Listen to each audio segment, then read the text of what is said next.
വളരെ പ്രിയപ്പെട്ടവരായിട്ടുള്ള വളരെ അടുത്ത സുഹൃത്തുക്കൾ ഈ വേദിയിലുണ്ട്. കുറേ പേരെ അറിയുന്നവരായിട്ട് തോന്നുന്നുണ്ട്,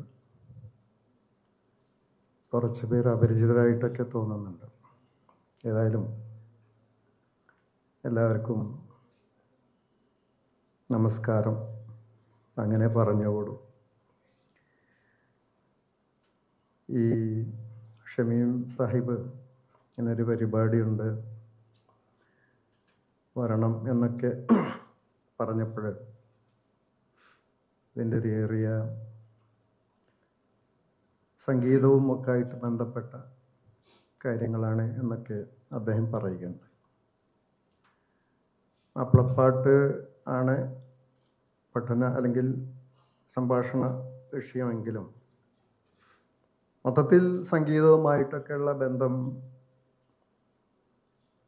കാര്യങ്ങൾ പറഞ്ഞു പോവുക, അത് മാപ്പിളപ്പാട്ടിൻ്റെ മാത്രമല്ല, കേരള സംഗീതം, അതുപോലെ പുതിയ റാപ്പ്, ഇങ്ങനെയൊക്കെ പറയാവുന്ന രീതിയിലുള്ള സംഗീതത്തിൻ്റെ ഒക്കെ സാധ്യതകളെ ആരായുന്നൊരു ക്യാമ്പാണ്. അതായത് ഞാനിങ്ങോട്ട് വന്ന് കയറിയപ്പോൾ ആ മനോഹരമായ പാട്ട് കേട്ടപ്പോൾ എനിക്ക് തോന്നി, സുഹൃത്ത്, ഒരർത്ഥത്തിൽ ഈ സമയത്ത് ഭക്ഷണമൊക്കെ കഴിച്ചിട്ട് ഏറ്റവും നല്ലത് ഒരു മണിക്കൂർ ഇങ്ങനെ പാട്ടൊക്കെ വെച്ചിട്ട് പോവാണ്. ഞാൻ വീട്ടിലുള്ള സമയത്ത് ഇപ്പം ചെയ്യുന്ന മുഖ്യമായിട്ടുള്ള പരിപാടി 2 മണി മുതൽ 3:30 വരെ പാട്ട് കേട്ട് കിടക്കുക എന്നുള്ളതാണ്.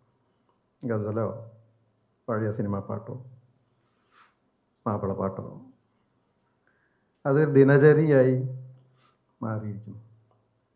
അപ്പോൾ അതുകൊണ്ട് തന്നെ സീരിയസ് ആയിട്ടുള്ള വിഷയങ്ങളെ കുറിച്ചൊന്നും പതിയെ ആലോചിക്കാറില്ല. പിന്നെ മാപ്പിളപ്പാട്ട് പഠിച്ചത് അതിനെക്കുറിച്ചൊരു ഭയങ്കര ഉത്സുകതയോടുകൂടി പഠനം എന്നൊക്കെ പറയാം എനിക്കറിയില്ല, അതിനെക്കുറിച്ചുള്ള അന്വേഷണങ്ങളൊക്കെ നടത്തിയിരുന്ന ഒരു കാലം ഉണ്ടായിരുന്നു.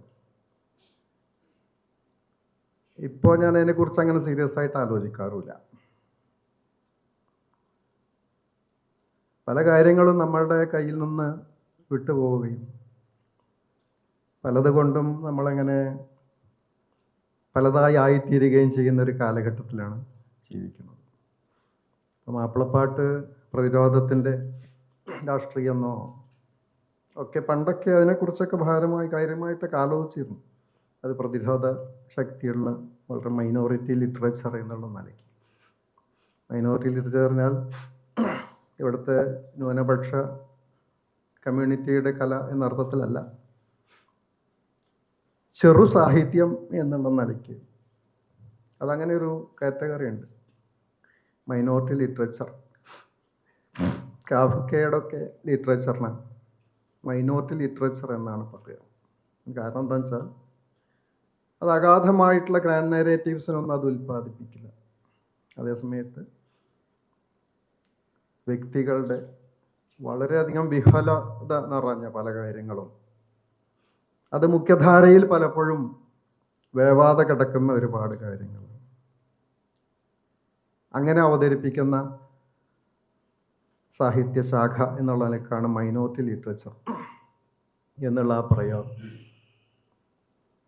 ഈ മാപ്പിളപ്പാട്ടിനെ കുറിച്ച് നമുക്ക് പലപ്പോഴും അറിയാവുന്ന കാര്യമാണ്. അതിൻ്റെ പ്രധാനപ്പെട്ട ഈ പറഞ്ഞ ഒന്ന്, ഈ പ്രതിരോധ സാഹിത്യം എന്നുള്ള നിലയ്ക്ക് അതെങ്ങനെ വളർന്നു വന്നു എന്നുള്ളതാണ്. സാധാരണ ഇവിടെ മുഖ്യധാര സാഹിത്യ മേഖലയിൽ നിന്നും വ്യതിരിക്തമായിട്ടുള്ള ഭാഷയും പ്രയോഗങ്ങളും സിംബോളജിയും അതുപോലെ തന്നെ മുഖ്യമായിട്ടുള്ള മറ്റേ പല അതിൻ്റെ വൃത്തശീലുകളുടെയൊക്കെ രീതിയിലും ഒക്കെ വളരെ അതേപോലെ ചിന്തയിലും അരികുവൽക്കരിക്കപ്പെട്ട എന്ന് പറയാവുന്ന, അല്ലെങ്കിൽ സമൂഹത്തിൻ്റെ മുഖ്യധാരയിൽ വേണ്ട തരത്തിൽ സ്ഥാനം പിടിക്കാത്ത ആളുകളുടെ ഒരു കമ്മ്യൂണിറ്റിയുടെ എന്നുള്ള നിലയ്ക്കുള്ള രീതിയിൽ നമുക്കത് അങ്ങനെ പറയാം. അതേസമയത്ത് മാപ്പിളപ്പാട്ട് എന്ന് പറയുന്നത് നമ്മുടെ പാട്ടൊന്നുമല്ല. മാപ്പിള സാഹിത്യം എന്ന് പറയുന്നതിന് നമ്മുടെ സാഹിത്യം. അറബി മലയാളം മലയാളത്തിൻ്റെ ഭാഗമായി വന്ന ഒന്നാണ്. അറബി മലയാളം നമ്മളുണ്ടാക്കിയതല്ല.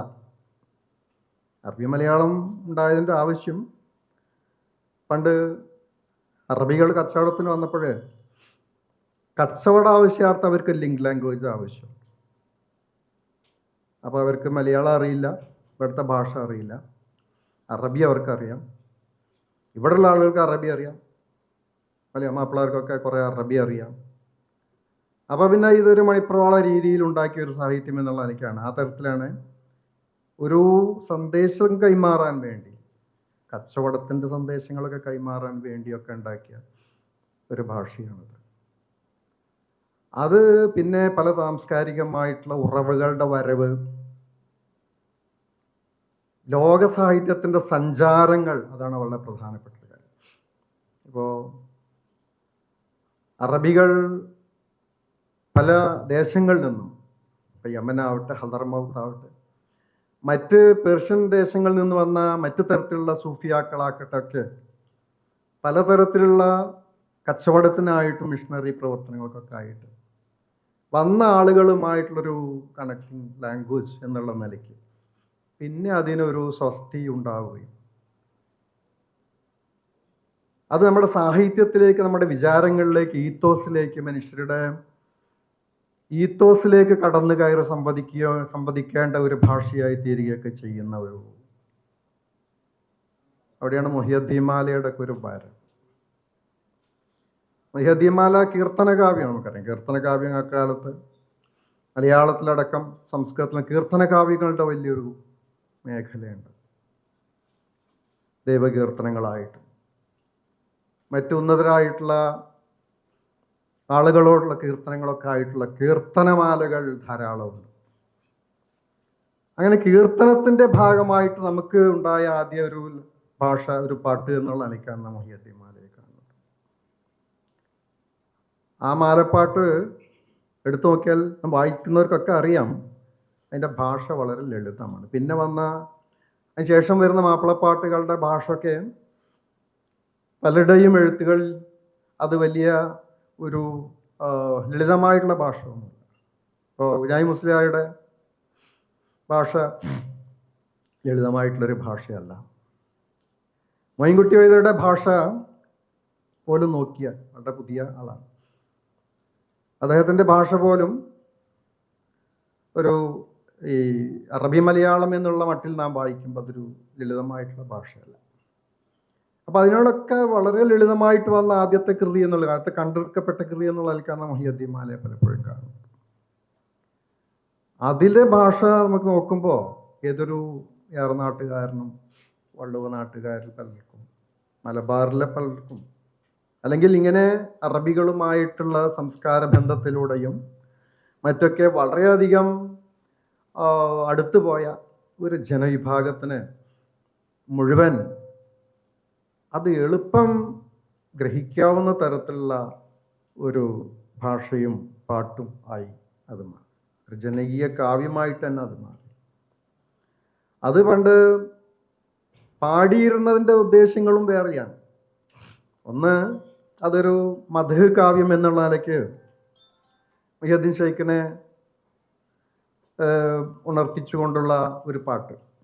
മറ്റൊന്ന്, ഈ ായിട്ടുള്ള രോഗങ്ങൾ, ചെകുത്താൻ്റെ വരവ്, ഇതിനൊക്കെ തടയാൻ വേണ്ടിയൊക്കെ ഉണ്ടായ പാട്ട്. അതുപോലെ മാലപ്പാട്ടുകളൊക്കെ, മുഹിയുദ്ദീൻമാല അടക്കം, അതുപോലെ ഈ നഫീസത്ത് മാലയെ കുറിച്ച് പറയാറുള്ളതൊക്കെ പ്രസവരക്ഷയുടെ പാട്ട്. പ്രസവിക്കാൻ അന്ന് ആശുപത്രികളോ മറ്റോ ഇല്ലാത്ത കാലത്ത്, മരുന്നോ മറ്റോ കാര്യമില്ലാത്ത കാലത്ത് മാപ്പിളാരുടെ ഔഷധമായിട്ട് ഉപയോഗിച്ചിരുന്ന മാലപ്പാട്ട്. അങ്ങനെയൊക്കെയായിരുന്നു അതിൻ്റെ ഉദ്ദേശ ലക്ഷ്യങ്ങൾ. ഇന്ന് നമുക്കറിയാം ആ പാട്ടിന് അങ്ങനത്തെ ഉദ്ദേശ ലക്ഷ്യങ്ങളൊന്നുമില്ല. അതൊരു സാഹിത്യമായിട്ടോ പാട്ടായിട്ടോ ഒക്കെ എടുക്കാവുന്ന ഒന്ന് മാത്രം. പക്ഷെ അതിൽ കൊണ്ടുവന്ന ആ ഭാഷയും അതിൻ്റെ ഒരു ഈ ബിംബാവലിയുടെ സ്വഭാവമുണ്ട്. അതൊരർത്ഥത്തിൽ നോക്കുമ്പോൾ ഈ എഴുത്തച്ഛനേക്കാൾ വളരെ മനുഷ്യർക്ക് പരിചിതവും അതുപോലെ തന്നെ ഏറ്റവും എളുപ്പത്തിൽ ഗ്രഹിക്കാവുന്നതും വളരെ മനോഹരമായിട്ട് ഈണത്തിൽ അത് ഗ്രഹിക്കാവുന്നതായിട്ടുള്ള പാട്ടുകൾ. കൈവിരൽ ചൂട്ടാക്കി കാട്ടി നടന്നു കഷമേറും രാവിൽ നടന്നങ്ങ് പോകും, കൈവിരൽ ചൂട്ടാക്കി കാട്ടി നടന്നവർ എന്നൊക്കെയുള്ള ഈ പാട്ടുകളുടെയൊക്കെ പ്രസിദ്ധ. ഞാൻ ഒരു ജസ്റ്റ് കാര്യം പറഞ്ഞു വെച്ചാൽ, മകരം അത് പ്രതിരോധത്തിൻ്റെ രാഷ്ട്രീയം എന്നുള്ള നിലയ്ക്ക് തീർച്ചയായിട്ടും മാപ്പിളപ്പാട്ടുകൾ ഒരു കാലഘട്ടത്തിൽ ഉരുവപ്പെട്ടു എന്ന് പറയുന്നതിൻ്റെ അടിസ്ഥാനം മുഖ്യധാരാ ചിന്തയിൽ നിന്നും സാഹിത്യത്തിൽ നിന്നും മുഖ്യധാരയെ ഇടിച്ചുകൊണ്ടല്ലാതെ ഒരു സാഹിത്യത്തിന് മുന്നേറാൻ പറ്റില്ല എന്നുള്ളതാണ്. മുഖ്യധാരയെ ഇടിച്ചുകൊണ്ട് വേണം പലപ്പോഴും ഒരു സാഹിത്യത്തിന് മുന്നേറാൻ.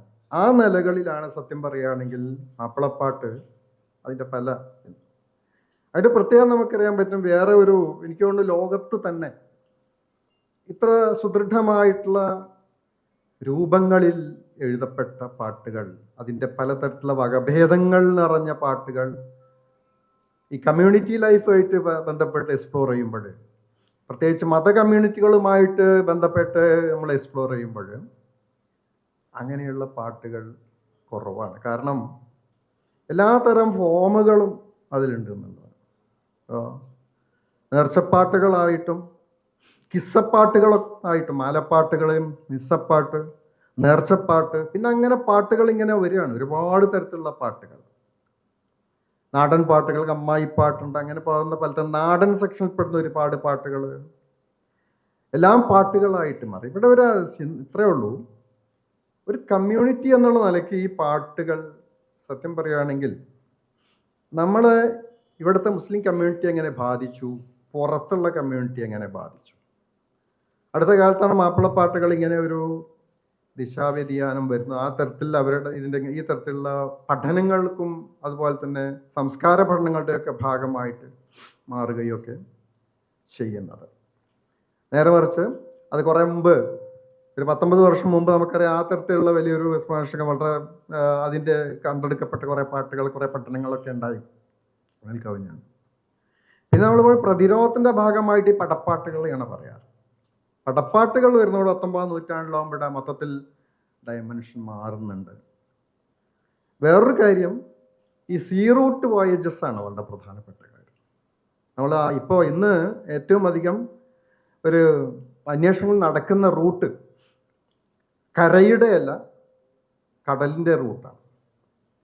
ഈ ഹൈഡ്രോ കൊളോണിയലിസം എന്നൊരു വാക്ക് പോലും ദിലീപ് മേനോൻ അദ്ദേഹത്തിൻ്റെ പഠനങ്ങളിൽ ഉപയോഗിച്ചു. ഹൈഡ്രോ കൊളോണിയലിസം, അതിൽ കൊളോണിയലിസം എങ്ങനെയാണ് ഈ പിന്നെ കടൽ മാർഗങ്ങൾ കൊളോണിയലിസത്തിൻ്റെ ഭാഗമായിട്ട് ഉപയോഗിക്കപ്പെട്ടത്, ഏതൊക്കെ തരത്തിലുള്ള ചരക്കുകളാണ് അതിലൂടെ വന്നത്, ഏതൊക്കെ തരത്തിലുള്ള സാംസ്കാരിക ചരക്കുകളാണ് പല ദേശങ്ങളിലേക്കും ഇറക്കുമതി ചെയ്തത്, അങ്ങനെയൊക്കെയുള്ള ഇതിൻ്റെ അടിസ്ഥാനത്തിലാണ്.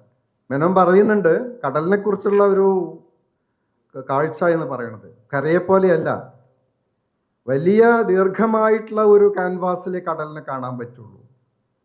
ആ വലിയ ക്യാൻവാസിൽ തന്നെ നിൽക്കുന്ന ഒരു വലിയ സംസ്കാരമായിട്ടാണ് ഇന്ന് നാം ഈ മാപ്പിള സംസ്കാരത്തെയും മാപ്പിള പാട്ടിനെയും, അതങ്ങനെ പറയണോ എന്ന് പോലും ഇന്ന് അഭിപ്രായം ഇല്ല. അപ്പം അങ്ങനെ മാപ്പിളപ്പാട്ടെന്ന് തന്നെ അതിന് പറയണോ? കാരണം ഇപ്പം മാപ്പിളപ്പാട്ടില്ല, തിരോഭവിച്ചു. മാപ്പിളപ്പാട്ടില്ല എന്നല്ല, മാപ്പിളപ്പാട്ടിന് അടിസ്ഥാനമായിട്ടുള്ള അറബി മലയാള സാഹിത്യം, അറബി മലയാളം എന്ന് പറയുന്ന ഭാഷയ്ക്ക് ഒരു ദൗത്യം ഉണ്ടായിരുന്നു. ആ ദൗത്യം ഇന്നില്ല. അറബി മലയാളത്തിൽ നിന്ന് ദൗത്യമൊന്നുമില്ല. ഇന്ന് എഴുതപ്പെടുന്ന പാട്ടുകൾ നമ്മൾ പണ്ട് ദീക്ഷിച്ച പോലെ കമ്പി കഴുത്ത്, വാൽക്കമ്പി എന്നൊക്കെ പറയുന്ന മട്ടിലുള്ള പ്രാസദീക്ഷയോട് കൂടി എഴുതപ്പെടുന്നതല്ല. അപ്പം ആ നിലയ്ക്ക് ഇന്ന് നമ്മൾ അങ്ങനെ ഈ മാപ്പിളപ്പാട്ട് എന്നൊക്കെ പറഞ്ഞ് വരുന്ന ഒരുപാട് പാട്ടുകൾ ഇന്നും ഉണ്ട്. അതിൽ ചില കോമ്പിനേഷൻസ്, വാക്കുകളുടെയും പ്രയോഗങ്ങളുടെ കോമ്പിനേഷൻ ചേർത്തുകൊണ്ട് വളരെ ലളിത വൈകാരികമായുള്ള മട്ടിൽ ഒരുപാട് പാട്ടുകൾ ഇങ്ങനെ വരുന്നുണ്ട്. അതൊക്കെ പിന്നെ മാപ്പിളപ്പാട്ടാണെന്ന് വെച്ചില്ല. മാപ്പിളപ്പാട്ട് എന്ന് പറയുന്നത് സത്യം പറയുകയാണെങ്കിൽ അറബി മലയാളം എന്ന് പറയുന്ന ഒരു ഭാഷ നിലനിന്ന കാലത്ത് ഇവിടുത്തെ ഒരു പ്രത്യേക കമ്മ്യൂണിറ്റിയോ അല്ലെങ്കിൽ അവരോട് ചേർന്ന് നിന്ന നിസ്വർഗത്തിൽപ്പെട്ട കുറേ ആളുകളോ ഒക്കെ പ്രത്യേകമായിട്ട് ശ്രദ്ധിച്ച, അത് അവരുടെ സാംസ്കാരിക വിനിമയത്തിനും ജീവിത വിനിമയത്തിനൊക്കെ കളമൊരുക്കിയ ഒരു പാട്ടുകളുടെ എന്നുള്ളതാണ്. നേരത്തെ പറഞ്ഞ പോലെ ആ പാട്ടുകളിൽ പലതരത്തിലുള്ള ഫോംസ് ഉണ്ടാക്കി എന്നുള്ളത് വലിയ ഇതാണ്. അതായത് പാട്ട് എന്നുള്ള അങ്ങനെ ഞാൻ അത് പറയാനാണ് ഞാൻ ഉദ്ദേശിച്ചത്. ഇപ്പൊ ഈ ഒരു വിഷയത്തെക്കുറിച്ച് പറഞ്ഞപ്പോൾ സത്യത്തിൽ പാട്ട് എന്ന് പറയുന്നതും ടെക്സ്റ്റ് എന്ന് പറയുന്നതും പാഠം അല്ലെങ്കിൽ പാട്ട് എഴുതപ്പെട്ട പാട്ട്, പാടുന്ന പാട്ട്, ഇവ തമ്മിൽ വല്ല ബന്ധമുണ്ടോ? എഴുതപ്പെട്ട പാട്ടുകളും കാലങ്ങളിലൂടെ പലതരത്തിൽ പാടിക്കൊണ്ടിരിക്കുന്ന പാട്ടുകളുടെയും അർത്ഥങ്ങൾ മാറിക്കൊണ്ടിരിക്കുകയാണ്. അതിൻ്റെ വ്യാഖ്യാനങ്ങൾ, അതിൻ്റെ തരത്തിലുള്ള കോണ്ടെക്സ്റ്റുകൾ മാറിക്കൊണ്ടിരിക്കുകയാണ്. ഇന്ന് നമുക്കറിയാൻ പറ്റും വീഡിയോ അല്ലെങ്കിൽ യൂട്യൂബുകൾ പഴയ പോലെയല്ല. പലതരത്തിലുള്ള പാട്ടുകളുടെ യൂട്യൂബുകൾ. ഇപ്പം മൊഹിയുദ്ദീൻ മാല തന്നെ പലമട്ടിൽ പാടിയത്, പലമട്ടിൽ വ്യാഖ്യാനങ്ങളായിട്ട് വരുന്ന എഴുത്തിൻ്റെ ഒരു സ്വഭാവം വന്ന് അതിൻ്റെ പലമട്ടിൽ പാടുന്ന പാട്ടുകളുടെ വേറെ ഒരു ഇതായിട്ട് വരുന്നു. അങ്ങനെ പാട്ട് എന്ന് പറഞ്ഞാൽ ടെക്സ്റ്റും പാട്ടും തമ്മിലുള്ള ബന്ധം, അവിടെയാണ് ഇന്ന് നമ്മൾ സത്യത്തിൽ മലയാളം ഈ മാപ്പിളപ്പാട്ടിനെ കുറിച്ച് പഠിക്കുമ്പോൾ ശ്രദ്ധിക്കേണ്ട ഒരു കാര്യം അതാണ്. പണ്ട് എവിടുന്നൊക്കെയാണ് ഈ പാട്ടുകൾ വന്നത്? ഇപ്പോൾ അന്ന് മൊഹിയുദ്ദീൻ മാല വന്ന കാലത്ത് ഈ പാട്ടുകൾ എങ്ങനെയാണ് ഡീൽ ചെയ്യപ്പെട്ടത്? അത് അദ്ദേഹം എഴുതിയെന്നാ വിശ്വസിക്കുന്നു. എന്നാൽ അദ്ദേഹം പാടിയതാണോ? ആ പാട്ട് അന്ന് ഏതൊക്കെ 17-ാം നൂറ്റാണ്ടിൽ ഏതൊക്കെ തരത്തിലായിരിക്കും അത് വിനിമയം ചെയ്യപ്പെട്ടത്? എങ്ങനെയൊക്കെയാണ്? മറ്റേ ജിതിൻ ഐസക്കിന്റെ ഒരു സിനിമയുണ്ട്, പിന്നെ പാത്ത് എന്നും പറഞ്ഞിട്ട്, PAATH. അത് കഴിഞ്ഞ ഫിലിം ഫെസ്റ്റിവലിൽ വളരെയധികം ശ്രദ്ധിക്കപ്പെട്ട ഒരു സിനിമയാണ്. പാട്ടിൻ്റെ ഒരു മൂലം തേടി പോകുന്ന പാട്ട്, എങ്ങനെയാണ് പാട്ട് എന്നുള്ളത് അതിൽ കാണിക്കുന്ന സിനിമയുടെ ഒരു തീം അതാണ്. അതായത് ഒരാൾ വീഡിയോ എഡിറ്റ് ചെയ്യുന്നു. ആ എഡിറ്റ് ചെയ്യുന്ന സമയത്ത് അപ്രതീക്ഷിതമായിട്ട് ഒരു പ്രത്യേകമായുള്ള പാട്ട്, അത് സൗത്ത് ആഫ്രിക്കയിലോ മറ്റൊക്കെയുള്ള ഏതോ ഒരു ഭാഷയാണെന്ന് തോന്നുന്ന തരത്തിലൊരു പാട്ട് കേൾക്കുന്നു. ആ പാട്ടിനെ കുറിച്ചുള്ള അന്വേഷണമാണ് പിന്നെ ഈ സിനിമയുടെ ഒരു പ്രധാനമായിട്ടുള്ള പ്രമേയം. പാത്ത് ടു പാട്ട്, പാട്ടിലേക്ക് എങ്ങനെ പാട്ടിൻ്റെക്കുള്ള വഴികൾ എന്താണ് അങ്ങനെ സഞ്ചരിച്ചു നോക്കുമ്പോഴാണ് അത് മലയാളിയായിട്ടുള്ള അമ്മൂമ്മ പാടി കേട്ട പാട്ടാണ്. അമ്മൂമ്മ ആ പാട്ട് പാടിയിരുന്നു പണ്ട്. പക്ഷെ അമ്മൂമ്മയെ കുറിച്ച് കൊണ്ട് പാടിക്കുമ്പോൾ ആ പാട്ട് ഇതിൽ കേൾക്കുന്നത് അതുപോലെയല്ല കേൾക്കുന്നത്, വേറെന്തൊക്കെയോ വ്യത്യാസം അതിനുണ്ട്. ആ പാട്ട് അമ്മൂമ്മ പറഞ്ഞത് കുട്ടിക്കാലത്ത് താരാട്ടൊക്കെ ആയിട്ട് ഞങ്ങൾക്ക് പാടുത്തുന്ന പാട്ടാണ് എന്ന് പറഞ്ഞാൽ ആ പാട്ടിൻ്റെ അർത്ഥം അങ്ങനെയുള്ള ഒരു കോണ്ടെക്സ്റ്റിലുള്ള ഒരു അർത്ഥമാണ് കുട്ടികളെ ഉറക്കാനൊക്കെമായിട്ടുള്ള പാട്ടുകളാണ്. പിന്നെ ആ പാട്ടിനെ കുറിച്ച് അന്വേഷിക്കുമ്പോൾ ഇന്ന സ്ഥലങ്ങൾ ഇന്ന പലതരത്തിലുള്ള ഈ പിന്നെ ഓൺലൈൻ ടെക്സ്റ്റുകളിലൂടെ കിട്ടുന്ന പാട്ടുകൾ ഇതൊക്കെ കമ്പയർ നോക്കുമ്പോൾ ഈ പാട്ടിന് ഒരുപാട് അർത്ഥങ്ങൾ ഉണ്ടാകുന്നു. ഒരു ആൾ പറയുന്നു ഇന്ന പാട്ട് ഇന്ന സ്ഥലത്ത് ഇതേ പാട്ട് അധ്വാനിക്കുമ്പോൾ, ഭാരം ചുമക്കുമ്പോൾ, തടി വലിക്കുമ്പോൾ ഒക്കെ ഈ പാട്ട് പാടുന്നുണ്ട്. അങ്ങനെ അവരെ കണ്ടുവെക്കുമ്പോൾ ശരിയാണ്, അവിടെ ആ പാട്ട് പാടുന്നുണ്ട്. പക്ഷെ ആ പാട്ടിൻ്റെ ടെക്സ്റ്റും ഈ പറയുന്ന പാട്ടിൻ്റെ ടെക്സ്റ്റും പാഠവും വരെ പോലെയല്ല. പക്ഷെ എന്തൊക്കെയോ സാമ്യങ്ങളുണ്ട്. ഇങ്ങനെ തോന്നിക്കുന്ന ഒരു തരം മിസ്റ്ററി മാപ്പിളപ്പാട്ടിൻ്റെ ഒരു ലോകത്ത് എടുക്കുമ്പോൾ വളരെ ഗംഭീരമായിട്ട് നമുക്ക് അനുഭവപ്പെടും. ഇപ്പൊ ചവിട്ടാർ ആദ്യമായിട്ട് നമ്മുടെ ഈ സംഗീതത്തിന്റെ വരവ് സംഗീതം മാത്രമായിട്ടല്ല, അല്ലാതെ പാട്ട് മാത്രമായിട്ടല്ല വരുന്നത്, സംഗീതമായിട്ട് കൂടിയാണ് വരുന്നത്. ഒന്ന് അതോടൊപ്പം ഇപ്പോൾ ജാൻ മുഹമ്മദ് ബാബുരാജിൻ്റെ അച്ഛൻ ആദ്യമായിട്ട് ചവിട്ടാർമോണിയം എന്ന് പറയുന്നത് അതാണ് നമുക്ക് ആദ്യമായിട്ട് സുപരിചിതമായിട്ടുള്ള ഇവിടുത്തെ മലബാറിലെ ഒരു മ്യൂസിക് ഇൻസ്ട്രുമെൻ്റ് ആയിട്ട് ഈ പാട്ടുകൾക്കുള്ള ബന്ധം എങ്ങനെയാണ്? ഇന്ന് ചവിട്ടാർമോണിയല്ലേ, ഇന്ന് പലതരത്തിലുള്ള ഇതുണ്ട്. പിന്നെ അതൊക്കെ പോയിട്ട് ഹാർമോണിയം ഉണ്ട്, കീബോർഡുകളുണ്ട്. ഇന്ന് അതിന് അനുസരിച്ച് ചെയ്യുമ്പോൾ ആ പാട്ടുകളുടെ സ്വഭാവം തന്നെ മാറിപ്പോകുന്നു. അങ്ങനെ നോക്കുമ്പോൾ ഇങ്ങനെ പാട്ടിൻ്റെ ചരിത്രമായിട്ട് പിന്നെ ഈ മാപ്പിളപ്പാട്ടുകൾ ആദ്യം പാടി നടന്നിരുന്ന, പ്രത്യേകിച്ച് നമുക്കറിയാം നേർച്ചപ്പാട്ടുകൾ, കിസ്സപ്പാട്ടുകൾ, അങ്ങനെയൊക്കെ പാട്ടുകൾ എന്തിനാണെന്ന് ചോദിച്ചാൽ ഈ ഹിസ്റ്ററി അല്ലെങ്കിൽ ഇസ്ലാമിൻ്റെ ഹിസ്റ്ററി ഒക്കെ പഠിപ്പിക്കാൻ വേണ്ടി ആദ്യകാലത്ത് കമ്മ്യൂണിറ്റികൾക്ക് വേണ്ടി പാട്ടിൻ്റെ രൂപത്തിൽ പഠിപ്പിക്കുന്നതാണത്. അപ്പോൾ പാട്ടിന് അങ്ങനത്തെ ഒരു ഉദ്ദേശ്യമായിരുന്നു. ഇന്നിപ്പോൾ അങ്ങനത്തെ ഒരു ഉദ്ദേശം ആ പാട്ടിനില്ല. ആ പാട്ടിൻ്റെ ഉദ്ദേശ ലക്ഷ്യങ്ങളൊക്കെ മാറി. അത് വേറെന്തൊക്കെയായി? പാട്ടായി മാറി അല്ലേ? പാട്ട് എന്ന് പറയുന്ന വേറെ തരത്തിലുള്ള പാട്ടായിട്ട് തന്നെ മാറി. അതിന് പലതരത്തിലുള്ള ഈ നൊട്ടേഷൻസും പലതരത്തിലുള്ള മ്യൂസിക്കും കൊടുത്തുകൊണ്ട് നോക്കുമ്പോൾ അതിന് പലതരത്തിലുള്ള ഈ ഇതായിരുന്നു. അങ്ങനെയെല്ലാം അങ്ങനെ. അപ്പം പിന്നെ മൊയ്ൻകുട്ടി വൈദ്യരുടെ പിന്നെ ബദർപടപ്പാട്ട്, അങ്ങനെ ഈ പടപ്പാട്ടുകളൊക്കെ ഒരുപാട് ഇത് കാണാം. ബമ്പ് എന്നൊക്കെ പറഞ്ഞിട്ട് അല്ലേ, ബമ്പ്.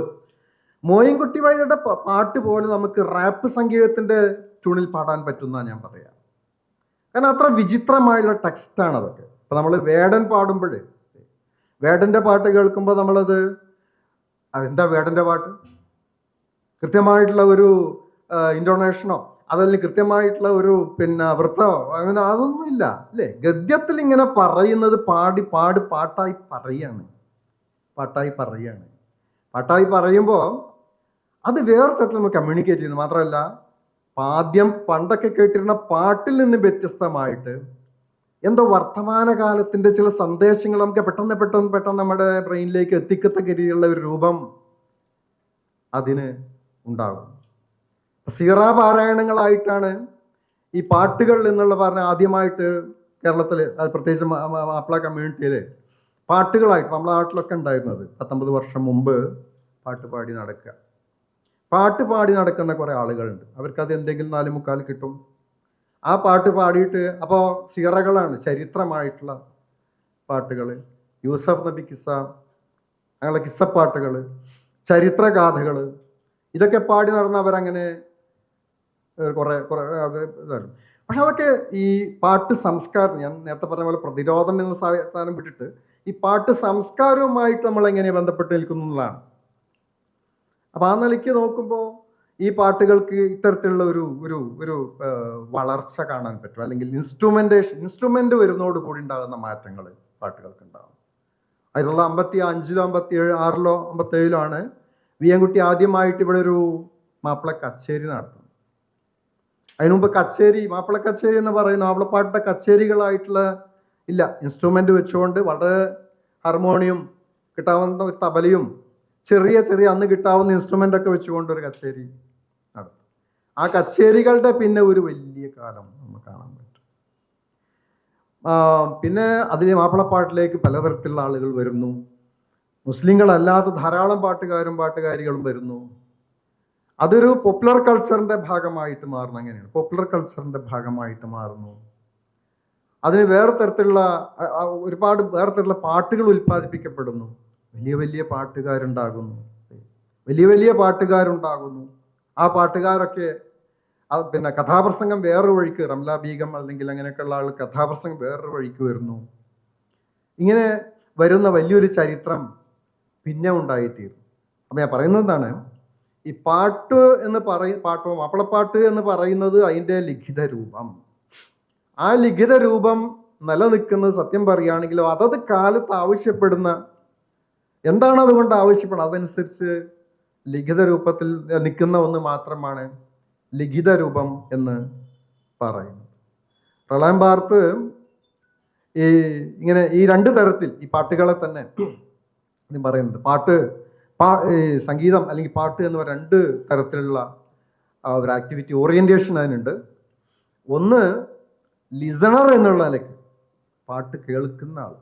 ഇപ്പൊ ഒരു വായനക്കാരെന്ന് പറയുമ്പോൾ തന്നെ, പുസ്തകം വായിക്കുന്ന ആൾ എന്ന് പറയുമ്പോൾ വായനക്കാർ എന്ന് പറയുമ്പോൾ തന്നെ കേൾവിക്കാർ എന്ന് പറയുന്ന വലിയൊരു മേഖലയുണ്ട്. ആ കേൾവിക്കാർ എങ്ങനെയാണ് ഈ പാട്ടിനെ ആസ്വദിക്കുന്നത്? ഇപ്പോൾ നമുക്കൊരു പാട്ട് പാടുമ്പോഴും ആ പാട്ടിൻ്റെ ടെക്സ്റ്റ് കാര്യമായിട്ട് കേൾവിക്കാരൻ്റെ മനസ്സിൽ കിട്ടും.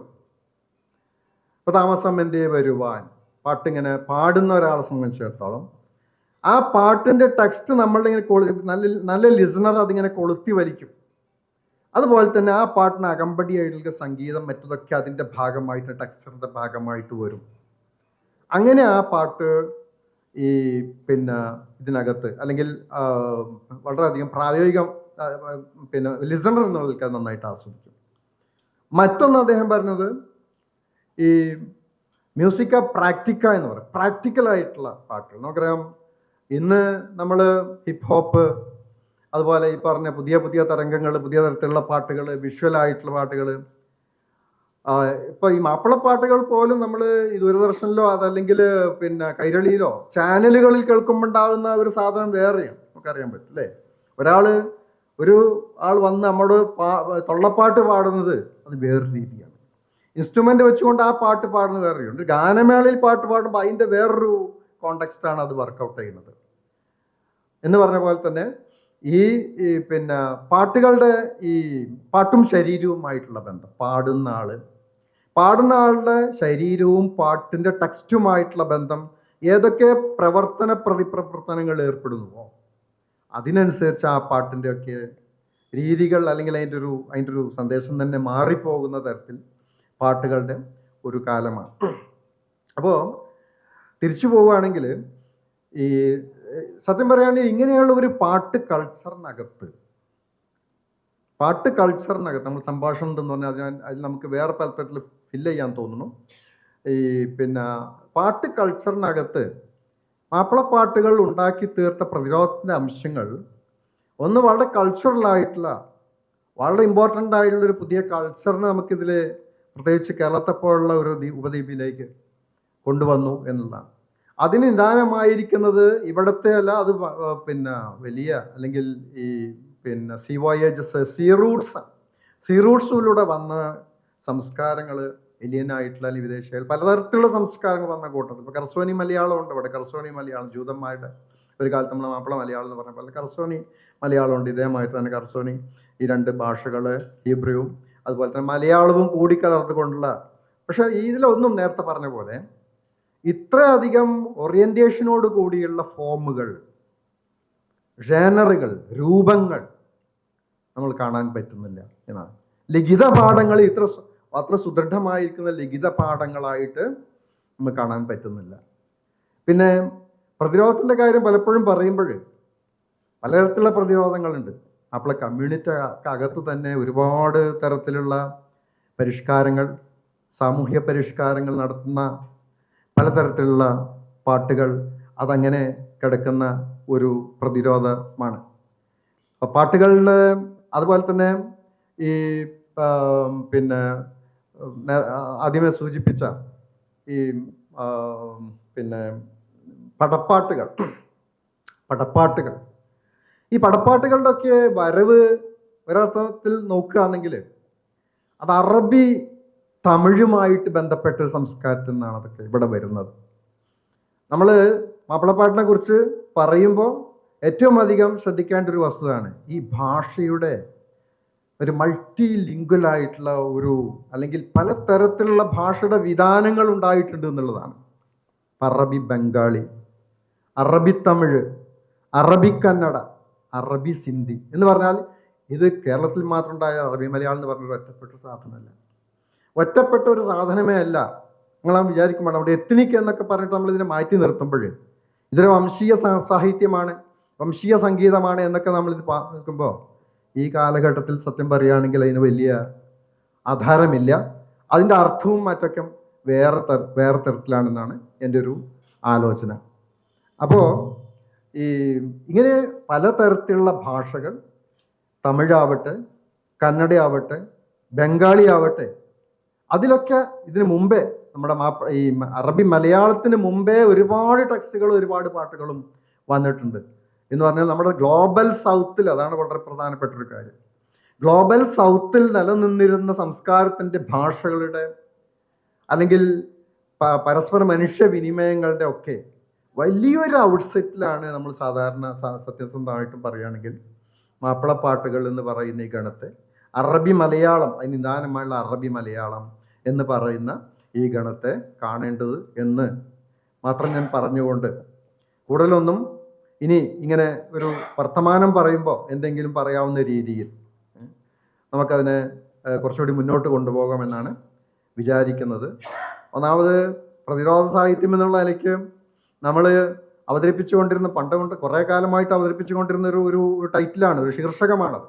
ആ ശീർഷകത്തേക്ക് അവച്ചു വെച്ചുകൊണ്ട് ഇന്നത്തെ ഒരു കൾച്ചറൽ സ്പേസിൽ പ്രത്യേകിച്ച് കമ്മ്യൂണിക്കേഷൻ സിസ്റ്റം, അതാണ് വളരെ ഇമ്പോർട്ടൻ്റ് ആയിട്ടുള്ളൊരു ഈ പിന്നെ കമ്മ്യൂണിക്കേഷൻ സിസ്റ്റം ഇത്രയധികം ഡെവലപ്പ് ഇലക്ട്രോണിക് ഏജിൽ നമ്മളെങ്ങനെയാണ് അതിനെ ഇത്ര ഒരു സംഭവത്തെ പിന്നെ വിലയിരുത്തേണ്ടത് എന്നാണ് ഈ കാലത്ത് കൂടുതൽ ആലോചിക്കേണ്ടതെന്നാണ് എൻ്റെ ലളിതമായിട്ടുള്ള ഒരു അഭിപ്രായം. ഏതായാലും ഇനി ഈ സംസാരത്തിൽ നമുക്ക് കുറച്ചുകൂടി അത് ആ തരത്തിൽ അതിലൊരു തലത്തൊട്ടപ്പനൊന്നുമല്ല, പറഞ്ഞാൽ അതിനൊക്കെ ഉത്തരം പറയും, അങ്ങനെയൊന്നുമില്ല. ഇങ്ങനെ ചില അഭിപ്രായങ്ങൾ അങ്ങോട്ടും ഇങ്ങോട്ടും പങ്കുവെക്കാം. അങ്ങനെ ആകുമ്പോൾ സദസ്യർക്കും പങ്കുവെക്കാം. നമുക്കൊരു കൂട്ടായിട്ടുള്ള അതായിരിക്കും നന്നാവും. ഈ 10 കണ്ടിൽ പലരും ഉറങ്ങുകയാണ് അല്ലേ, പലരും ഉറങ്ങും. നേരെ മറിച്ച് പാട്ട് കേട്ടുള്ള ഒരു ഗാഠനിദ്ര കിട്ടും, അത് കിട്ടുന്നില്ല എന്നുള്ള വലിയ പ്രശ്നം അല്ലേ. പാട്ട് കേട്ട് നമുക്കൊരു ഗാഠനിദ്ര കിട്ടും, അത് സന്തോഷമാണ്. നേരെ മറിച്ച് ഇൻ ബിറ്റ്വീൻ സാത്താനൻ അല്ലേ സി എന്ന് പറഞ്ഞ മാതിരി നമ്മളിങ്ങനെ അവിടെയല്ല ഇവിടെയല്ല അകപ്പാടെ ഇടങ്ങാറാകുന്ന ഒരു അവസ്ഥയിലേക്ക് ഈ സമയത്ത് പോയിക്കൂടാ. ഏതായാലും അത് ആ തരത്തിൽ നമുക്ക് ചിട്ടപ്പെടുത്താം. എനിക്ക് തോന്നുന്നു ഈ സംസാരത്തിനടുക്ക് അവിടുന്നും കൂടി സംസാരം വരികയാണെങ്കിൽ അല്ലേ, അല്ല അങ്ങനല്ലേ ക്ഷമിച്ചായ നല്ലത് അല്ലേ. അപ്പം അങ്ങനെ ആ തരത്തിലൊരു ചെറിയൊരു സംവാദം പോലെ നടത്തിയിട്ട് നമുക്ക് അങ്ങനെ പോയി നോക്കാം. ഏതായാലും സന്തോഷം. മാഷ് പറഞ്ഞതുപോലെ മാപ്പിളപ്പാട്ടിനെ പറ്റി പരമ്പരാഗതമായി നമ്മൾ വിചാരിച്ചു പോരുന്ന കാര്യങ്ങളിൽ നിന്ന് വ്യത്യസ്തമായിട്ടാണ് ഇപ്പോൾ മാഷ് ഇവിടെ ഒരു ആമുഖമായിട്ട് അവതരിപ്പിച്ചത്. മാപ്പിളപ്പാട്ട് നമ്മൾ മൊഹീദ്ദീൻമാല 1607 കാളി മുഹമ്മദ്, കോഴിക്കോട്ടെ കാളിയായിരുന്ന കാളി മുഹമ്മദ് രചിച്ച മൊഹീദ്ദീൻ ഷെയ്ഖിനെ പറ്റിയുള്ള അപദാന കീർത്തനം എന്ന് പറയുന്നതാണ് കണ്ടെടുക്കപ്പെട്ടതിൽ വെച്ച് ഏറ്റവും ആദ്യത്തെ മാപ്പിളപ്പാട്ടായിട്ട് അറിയപ്പെടുന്നത്. അള്ളാഹ് തിരുവേരും തുതിയും സ്വലവാത്തും അതിനാൽ തുടങ്ങുവാൻ അരുൾ ചെയ്ത വേദാംബർ ആലം ഉടയവൻ ഏകൽ അരുളാലെ ആയ മുഹമ്മദ് അവർ കിള ആണോവർ എന്ന് പറഞ്ഞ് തുടങ്ങുന്ന അതിനകത്തുള്ള പദാവലികൾ, അതിനകത്തുള്ള പിന്നെ തീം ലെവല്, അതിന് റെഫറൻസായി ഉപയോഗിച്ചിരിക്കുന്ന ടെക്സ്റ്റ്, ഇതൊക്കെ വളരെ എന്ന് പറയാ ഒരു പ്രത്യേകതരം ടെറിട്ടറിക്ക് അകത്ത് ഒതുങ്ങി നിൽക്കുന്ന ഒന്നല്ല. അതിലെ ഭാഷ, അതിലെ ഭാവന, അതിലെ വൈചിത്ര്യം, അതൊക്കെ മാഷ് പറഞ്ഞു. ഈ സീ വോയേജിനെ കുറിച്ച് പറഞ്ഞു. കടൽ കടന്നെത്തിയ അനവധിയായിട്ടുള്ള വിചിത്രമായിട്ടുള്ള സാംസ്കാരിക ധാരകളുടെ കലർപ്പ് ആ തീം സ്വീകരിക്കുന്നതിനകത്തുണ്ട്.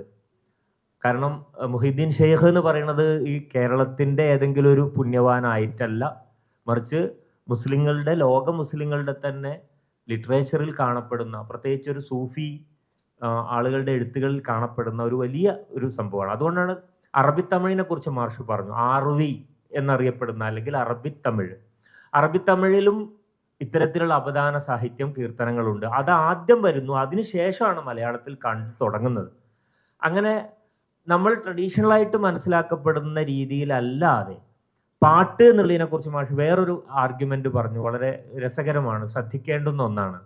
വ്യത്യസ്ത കാലത്ത് ഇപ്പൊ മൊഹീദ്ദീൻമാല വീടകങ്ങളിൽ ഒരു പുണ്യത്തിനു വേണ്ടി പാടിയിരുന്ന പരമ്പരാഗതമായിട്ടുള്ള നമ്മുടെ മുസ്ലിം പഴയ ഒരു സുന്നി ട്രഡീഷൻ അനുസരിച്ചുണ്ടായിരുന്ന പഴയ കാലത്ത് ഒരു എന്താ പറയുക, ഒരു പുണ്യം കിട്ടാൻ വേണ്ടി ചെയ്തിരുന്ന ഒന്നിൽ നിന്ന് മാറി പുതിയ കാലത്ത് മ്യൂസിക്കിന്റെ അകമ്പടിയോടുകൂടി ഒരു പെർഫോമൻസിന്റെ രീതിയിൽ, അല്ലെങ്കിൽ റീൽസിൽ അതിൻ്റെ ചെറിയ ചെറിയ സാധനങ്ങളൊക്കെ കൂടി പുതിയ ചെറുപ്പക്കാർ പാടുമ്പോൾ അതിനർത്ഥം മാറി. ആ പുണ്യമെടുക്കുക എന്നുള്ളതിൽ നിന്ന് വിട്ട് വേറെ മാനങ്ങളിലേക്ക് അത് പടർന്നു. അതുകൊണ്ടാണ് അത് പാഠം എന്നുള്ള നിലക്ക് അതിൻ്റെ വ്യത്യസ്ത സന്ദർഭങ്ങളിൽ ആവിഷ്കാരത്തിന് വ്യത്യസ്തങ്ങളായിട്ടുള്ള രീതികളാണ്, വ്യത്യസ്ത അർത്ഥങ്ങളാണ്. അതാണ് മാഷ് പറഞ്ഞത്. പാട്ടിന് അതിൻ്റെ പാഠങ്ങളിലൂടെ വ്യത്യസ്തങ്ങളായിട്ടുള്ള രീതി വരുന്നതിനെ കുറിച്ച് മാഷ് പറഞ്ഞു. അതുപോലെ ഈ സമുദ്രാന്തര സഞ്ചാരം പറഞ്ഞു. മാഷ് പറഞ്ഞു കർസോനി എന്ന് പറയുന്ന വളരെ ശ്രദ്ധിക്കേണ്ട ഒരു കാര്യമാണ്. അതായത് സുറിയാനി ക്രിസ്ത്യാനികൾക്കിടയിൽ കേരളത്തിൽ നമ്മൾ മാപ്പിളമാർക്കിടയിൽ അറബി മലയാളം ഉള്ളതുപോലെ മലയാളം അറബി ലിപിയിൽ എഴുതപ്പെടുന്ന ഘടനയുള്ളതുപോലെ സുറിയാനി ക്രിസ്ത്യാനികൾക്കിടയിൽ സുറിയാനി ലിപിയിൽ മലയാളം എഴുതുന്ന സമ്പ്രദായം ഉണ്ടായിരുന്നു. അതാണ് സീറോ മലബാറിക്ക അല്ലെങ്കിൽ കർസോനി അല്ലെങ്കിൽ സുറിയാനി മലയാളം എന്നറിയപ്പെടുന്നത്. അങ്ങനെ വൈവിധ്യം. അതുപോലെ ഹിബ്രു മിക്സ് മലയാളം ഉണ്ടായിരുന്നു കേരളത്തിൽ. അത്രയും ഡിഫറൻസ് ഉള്ള വളരെ വ്യത്യസ്തങ്ങളായിട്ടുള്ള ധാരകൾ, ഭാഷാ സ്വരൂപങ്ങൾ കേരളത്തിലുണ്ട്.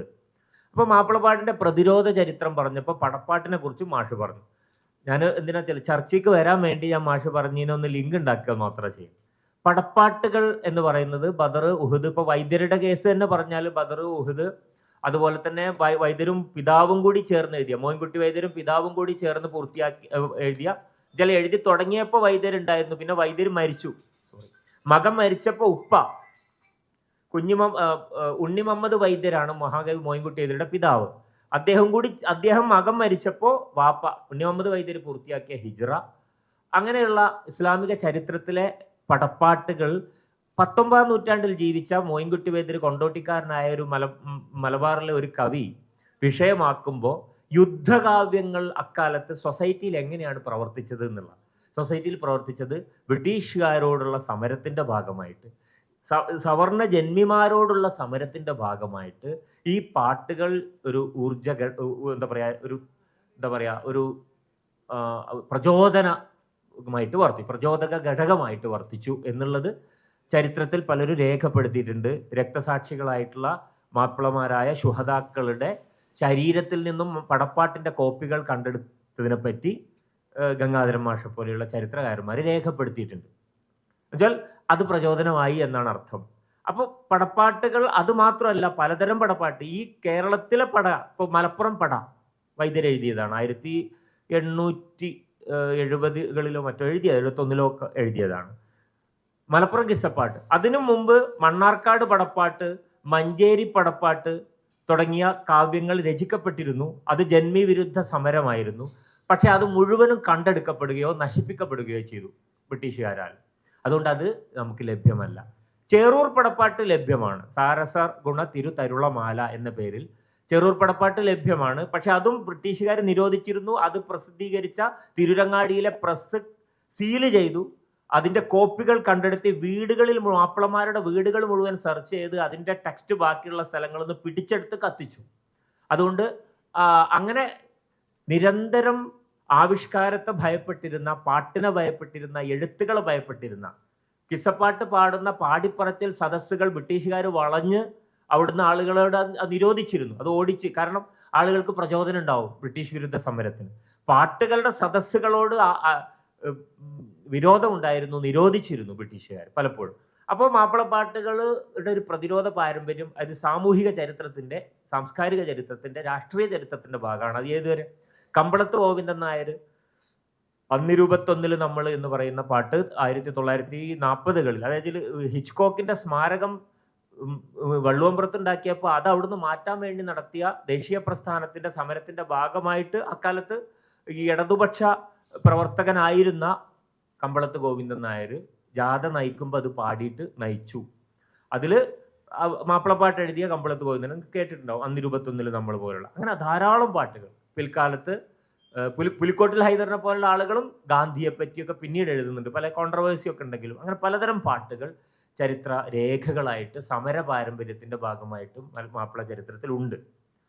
അപ്പൊ ഇതിൻ്റെ ഒക്കെ ഒരു കണക്ഷൻ എന്നുള്ള നിലക്കാണ് എനിക്ക് ഉമർ മാഷോട് ഇപ്പൊ ചോദിക്കാനുള്ള ഒരു കാര്യം എന്താ വെച്ചാൽ, മാഷിന്റെ ഗവേഷണങ്ങളും അന്വേഷണങ്ങളും വളരെ വ്യത്യസ്തങ്ങളായ മേഖലകളായിട്ട്, എനിക്ക് പ്രത്യേകിച്ച് നാടകം, പെർഫോമൻസ് ഹിസ്റ്ററിയാണ്.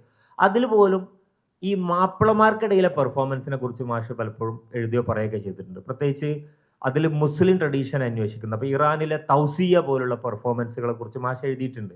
കർബലയെ റിക്രിയേറ്റ് ചെയ്യുന്ന ഒരു തിയേറ്റർ എന്നുള്ള നിലക്ക്.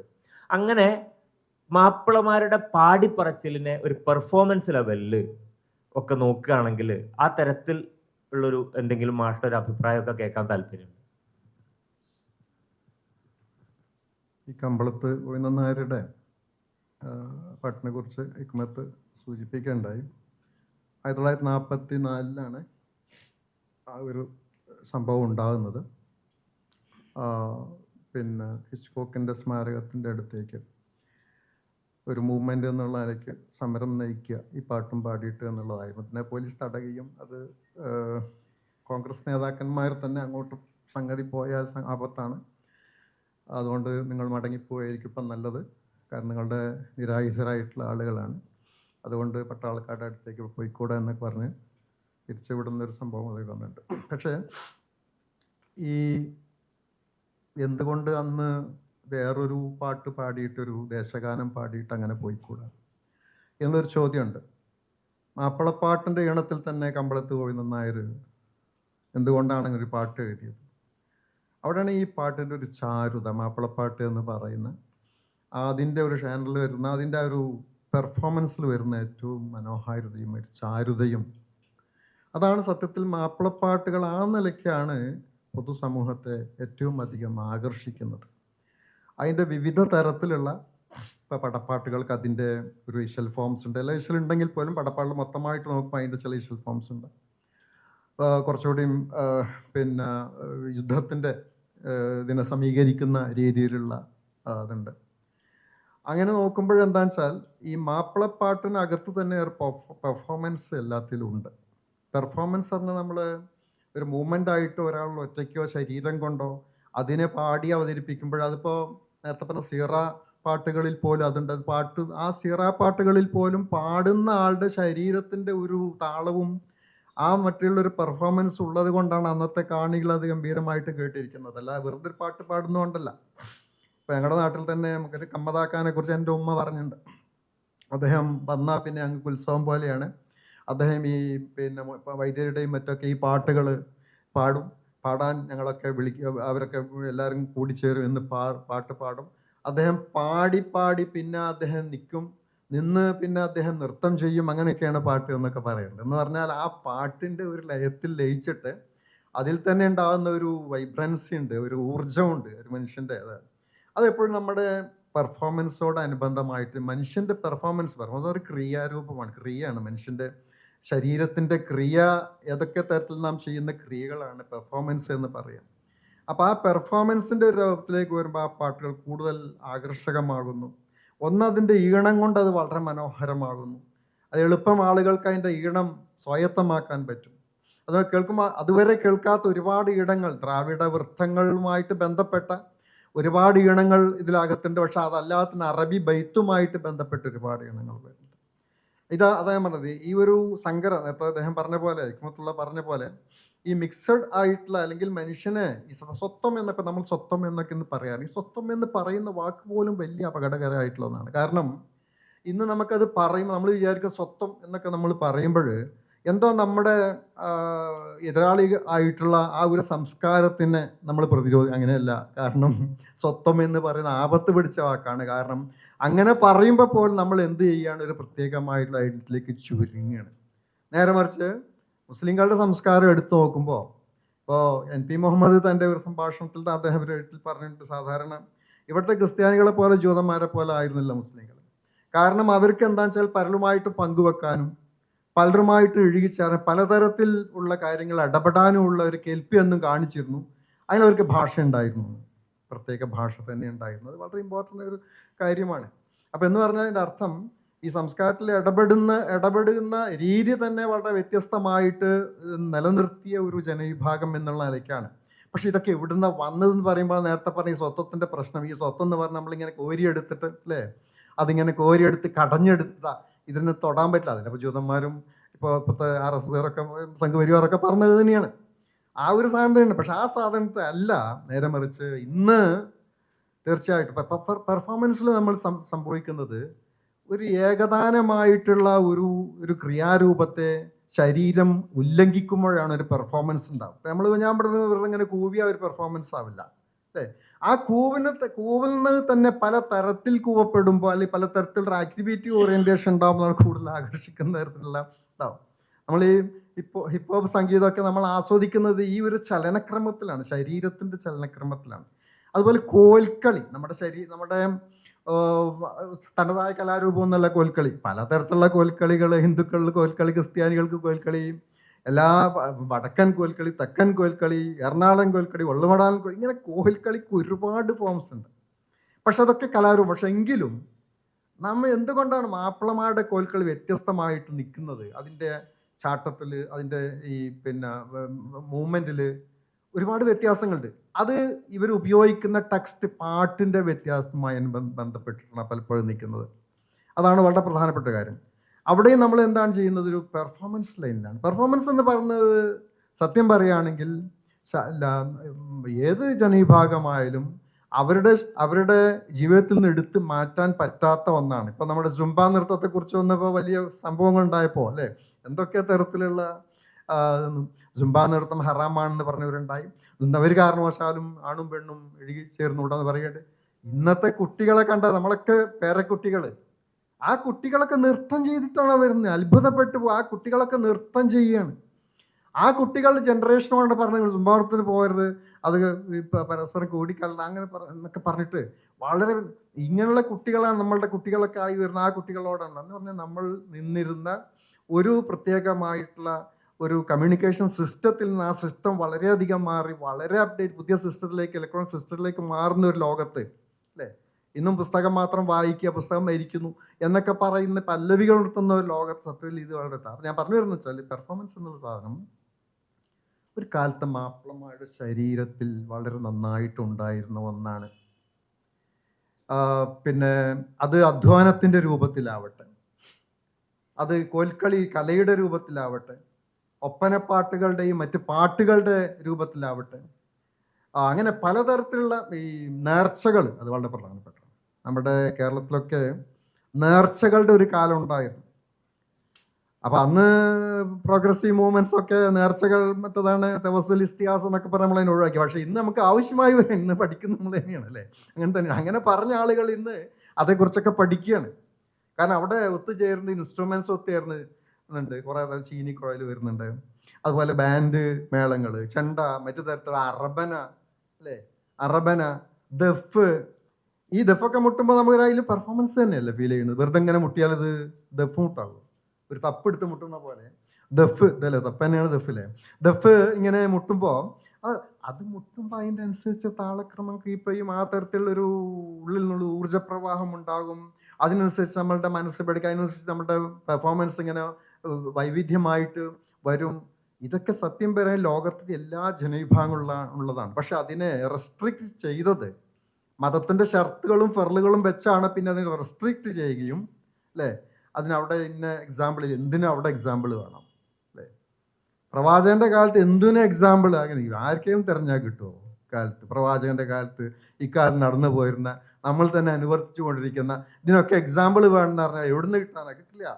അപ്പൊ അതിന്റെ അർത്ഥം ഇതൊക്കെ വളരെ ടെമ്പററിയാണ്. ഇത്തരത്തിലുള്ള പറച്ചിലുകളാവട്ടെ ഞാൻ പലപ്പോഴും ശ്രദ്ധിച്ചിട്ടുണ്ട്. ഇപ്പൊ നമ്മളെ ഷമീം ഉസ്താദ് അല്ലാത്ത അങ്ങനെ കുറെ ഉസ്താദന്മാരുണ്ട്. അവരൊക്കെ കുത്തുബ പറയുന്നത് ഞാൻ അദ്ദേഹം കുത്തുബ കേട്ടിട്ടില്ലെങ്കിലും ആ കുത്തുബയുടെ പോരിമയെ കുറിച്ച് കേട്ടിട്ടുണ്ട്. ആ കുത്തുബയുടെ വളരെ മൾട്ടി ആയിട്ടുള്ള ഒരുപാട് തരത്തിലുള്ള ഇഷ്യൂസ് എങ്ങനെയാണ് കൊടുക്കാന്ന് കണ്ടു. കേൾക്കാൻ ഇതുവരെ എനിക്ക് അവിടെ വന്ന് ചേർന്നതെന്ന് കേൾക്കാൻ താല്പര്യം ഉണ്ടെങ്കിൽ അവിടെ എത്തിപ്പെടാൻ പറ്റില്ല, വേറെ കാര്യം. അപ്പൊ എന്ന് പറയും പോലെ ഈ ഇതിലൊക്കെ പിന്നെ എല്ലാത്തിലും അതിൻ്റെ ഒരു പെർഫോമൻസ് ആക്ടിവിറ്റി വളരെ പ്രധാനപ്പെട്ടാണ്. ഇപ്പോൾ ഈ കുത്റാത്തീബ് പറയാം, കുത്റാത്തീബിൽ എന്താ ഉള്ളത്?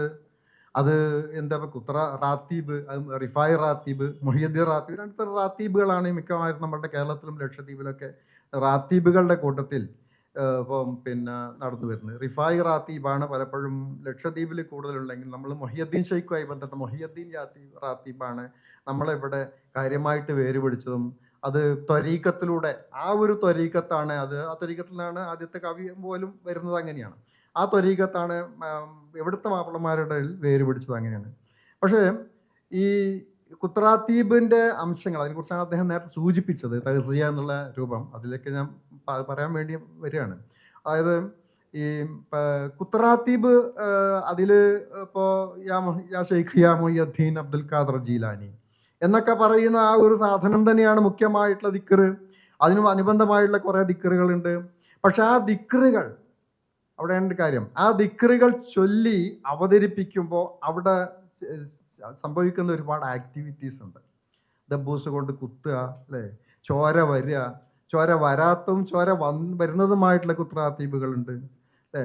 ചോര വരുന്ന കുത്രാത്തീബുകൾ ഹറാമാണെന്ന് പറയുന്ന വിഭാഗമുണ്ട്. ചോര പൊടിയാൻ പാടില്ല എന്ന് പറയുന്നത് മസ്താന്മാർ എന്നാണ് അവരെ പറയുക.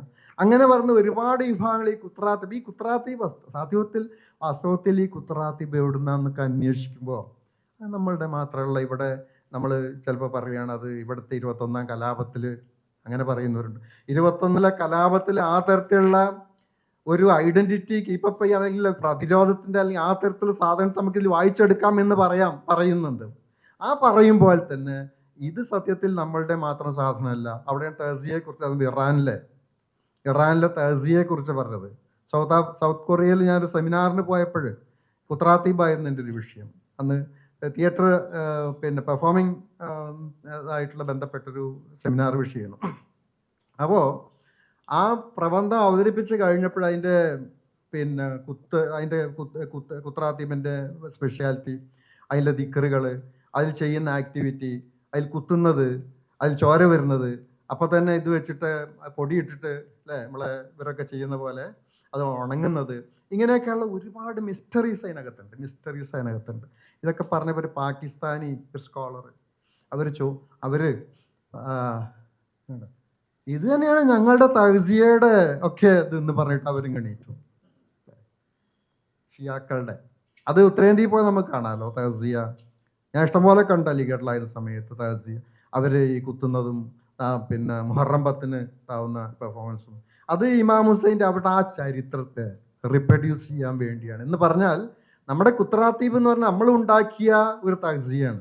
മറ്റു ഇറാൻ സർക്കാർ അതിൻ്റെ ഒരു തിയേറ്റർ ഫോം ആയിട്ട് അംഗീകരിക്കുകയും നാഷണൽ തിയേറ്റർ ആയിട്ട് ഡെവലപ്പ് ചെയ്യുകയും ചെയ്തു എന്നുള്ളതാണ് വളരെ പ്രധാനപ്പെട്ട ഒരു കാര്യം. നാഷണൽ തിയേറ്റർ ആയിട്ട് ഡെവലപ്പ് ചെയ്തു. അവിടുത്തെ നാഷണൽ തിയേറ്റർ എന്നുള്ളത് തഹ്സിയാണ്. തഹ്സിയ നാഷണൽ തിയേറ്ററാണ്. ആലോചിച്ച് നോക്കൂ. ആ തരത്തിൽ ഡെവലപ്പ് ചെയ്തൊരു ഹിസ്റ്ററി അവർക്കുണ്ട്. പക്ഷെ നമുക്ക് അങ്ങനെയൊന്നും നമ്മളിതിപ്പോൾ ഒരു ആചാരമായിട്ടോ വേറെ ചില ആളുകൾ ചെയ്യുന്ന, അല്ലെങ്കിൽ എതിരാളികൾ ചെയ്യുന്ന, അല്ലെങ്കിൽ സുന്നികൾ ചെയ്യുന്ന, അല്ലെങ്കിൽ വേറെ തരത്തിലുള്ള ആളുകൾ ചെയ്യുന്ന കുറേതായിട്ടോ അന്ധവിശ്വാസമായിട്ടോ ഒക്കെ എന്തെങ്കിലും, അങ്ങനെയല്ല ചരിത്രത്തിലേക്ക് സഞ്ചരിക്കേണ്ടത്. നമ്മുടെ ശരീരം വളരെ വിലപ്പെട്ട ആണ് അല്ലേ? ശരീരം വളരെ വിലപ്പെട്ട ഒരു സാധനമാണ് ശരീരം എന്ന് പറയുന്നത്. ശരീരത്തെ ഒഴിവാക്കിക്കൊണ്ട് ഖുറാൻ എന്ന് പറയുന്ന സാധനത്തെ നമുക്ക് സ്വീകരിക്കാൻ കഴിയില്ല. മുട്ടിയാൽ മുട്ടിയാൽ ഈണമുണ്ടാകുന്ന കളിമണ്ണിൽ നിന്നും നിങ്ങളെ ഞാൻ സൃഷ്ടിച്ചു എന്നൊരു ആയത്തുണ്ടല്ലേ അല്ലേ? ഞാനതിനെക്കുറിച്ച് ആലോചിച്ച് നോക്കിയപ്പോൾ ഭയങ്കര അത്ഭുതം തോന്നി. കാരണം എന്തിനാപ്പം അങ്ങനെ? കാരണം മുട്ടിയാൽ ഈണം പകരുന്ന കളിമണ്ണിൽ നിന്ന്, മണമുള്ള കറുത്ത മണ്ണിൽ നിന്ന് മനുഷ്യനെ ഞാൻ സൃഷ്ടിച്ചിരിക്കുന്നു എന്നല്ലേ. അപ്പോൾ ഈ മുട്ടിയാൽ ഇങ്ങനെ ഒച്ച ഉണ്ടാവുക എന്നുള്ളത് സത്യത്തിൽ എന്താണ്? അങ്ങനെ പറയേണ്ട വല്ല ആവശ്യമുണ്ടോ പടച്ചോന് അല്ലേ? അവിടെ എന്തോ ഒരു ഗുട്ടൻസ് ഒളിപ്പിച്ച് വെക്കുന്നില്ലേ അല്ലേ? നമ്മുടെ ശരീരത്തിലെ താളവും നമ്മുടെ ശരീരത്തിൽ അങ്ങനെയാണ്. അതൊരു പൂച്ചയുടെ ശരീരം നമ്മൾ പ്രതീക്ഷിക്കാൻ പറ്റുമോ?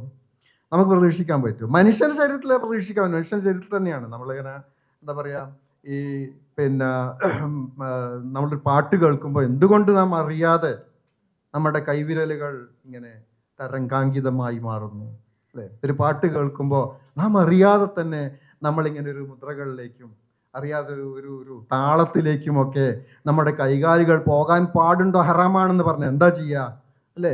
പറയുമ്പോൾ അതാണ്. അപ്പം ഈ ശരീരത്തിൽ തന്നെ ഉള്ള ഈ ദൈവത്തിൻ്റെ തന്നെ സൃഷ്ടിപ്പിൽ തന്നെ ഉള്ള ഈ ഒരു സാധ്യതകളാണ് വാസ്തവത്തിൽ അതിൻ്റെ വളരെ അതിൻ്റെ സാധ്യതകളാണ് ഇത് കാണിക്കുക. അവിടെയാണ് ഈ മുട്ടിയാൽ ഈണമുണ്ടാകുന്ന, അല്ലെങ്കിൽ ഈ തരത്തിൽ കളിമണ്ണിൽ നിന്ന് എന്നൊക്കെ എനിക്കങ്ങനെ ചില കാര്യങ്ങളൊക്കെ വന്നു. അത് അപ്പം ഞാൻ എടുത്ത് നോക്കി. പിന്നെ യൂസഫ് അലിയുടെ അതൊക്കെ എടുത്ത് നോക്കിയപ്പോൾ യൂസഫ് അലി അതിന് വേറെ തരത്തിലൊക്കെ കൊണോട്ട് ചെയ്ത് കൊണ്ടുപോകുന്നുണ്ട് അല്ലേ? അപ്പം നല്ല വർക്കുകൾ എടുത്ത് നോക്കുമ്പോൾ നമുക്ക് വേറെ തരത്തിലുള്ള കൊണോട്ടേഷനൊക്കെ അതിനേക്കും. അപ്പോൾ ഞാൻ പറഞ്ഞതെന്ന് വെച്ചാൽ ഏത് ആർട്ട് ഫോം ആവട്ടെ, അത് നമ്മുടെ നേർച്ചയിൽ ചീനിക്കുഴൽ, പണ്ട് ചീനി അതൊരു ആർട്ട് ഫോം ആയിട്ട്, പിന്നെ ഷഹനായി, കേരള ഷഹനായി എന്നാണ് അതിന് പറയുക. ഷഹനായി കുഴൽ പോലെ തന്നെയുള്ള ചീനി എന്ന് പറഞ്ഞ നീണ്ടൊരു കുഴൽ പണ്ട് നേർച്ചകളൊക്കെ ഉണ്ടായിരുന്നു. അത് വിളിക്കാൻ പ്രത്യേകമായിട്ടുള്ളൊരു കഴിവും അതിൻ്റെ ഒരു സ്കില്ലും വേണം. നല്ല ആർട്ടിസ്റ്റിനാണ് മനോഹരമായിട്ട് വിളിക്കാൻ പറ്റുക. അതാണ് ആ ഒരു പെട്ടിവരവ് പോകുമ്പോൾ ഈ വാദ്യോപകരണങ്ങളോടൊപ്പം, ഈ ദിക്ർ പാട്ടുകളും വാദ്യോപകരണങ്ങളോടൊപ്പം ഈ ചീനിക്കുഴലിൻ്റെ ഒരു രീതിയുണ്ട്, സുഷിരവാദ്യമാണ് അതിൻ്റെ. അപ്പം അത്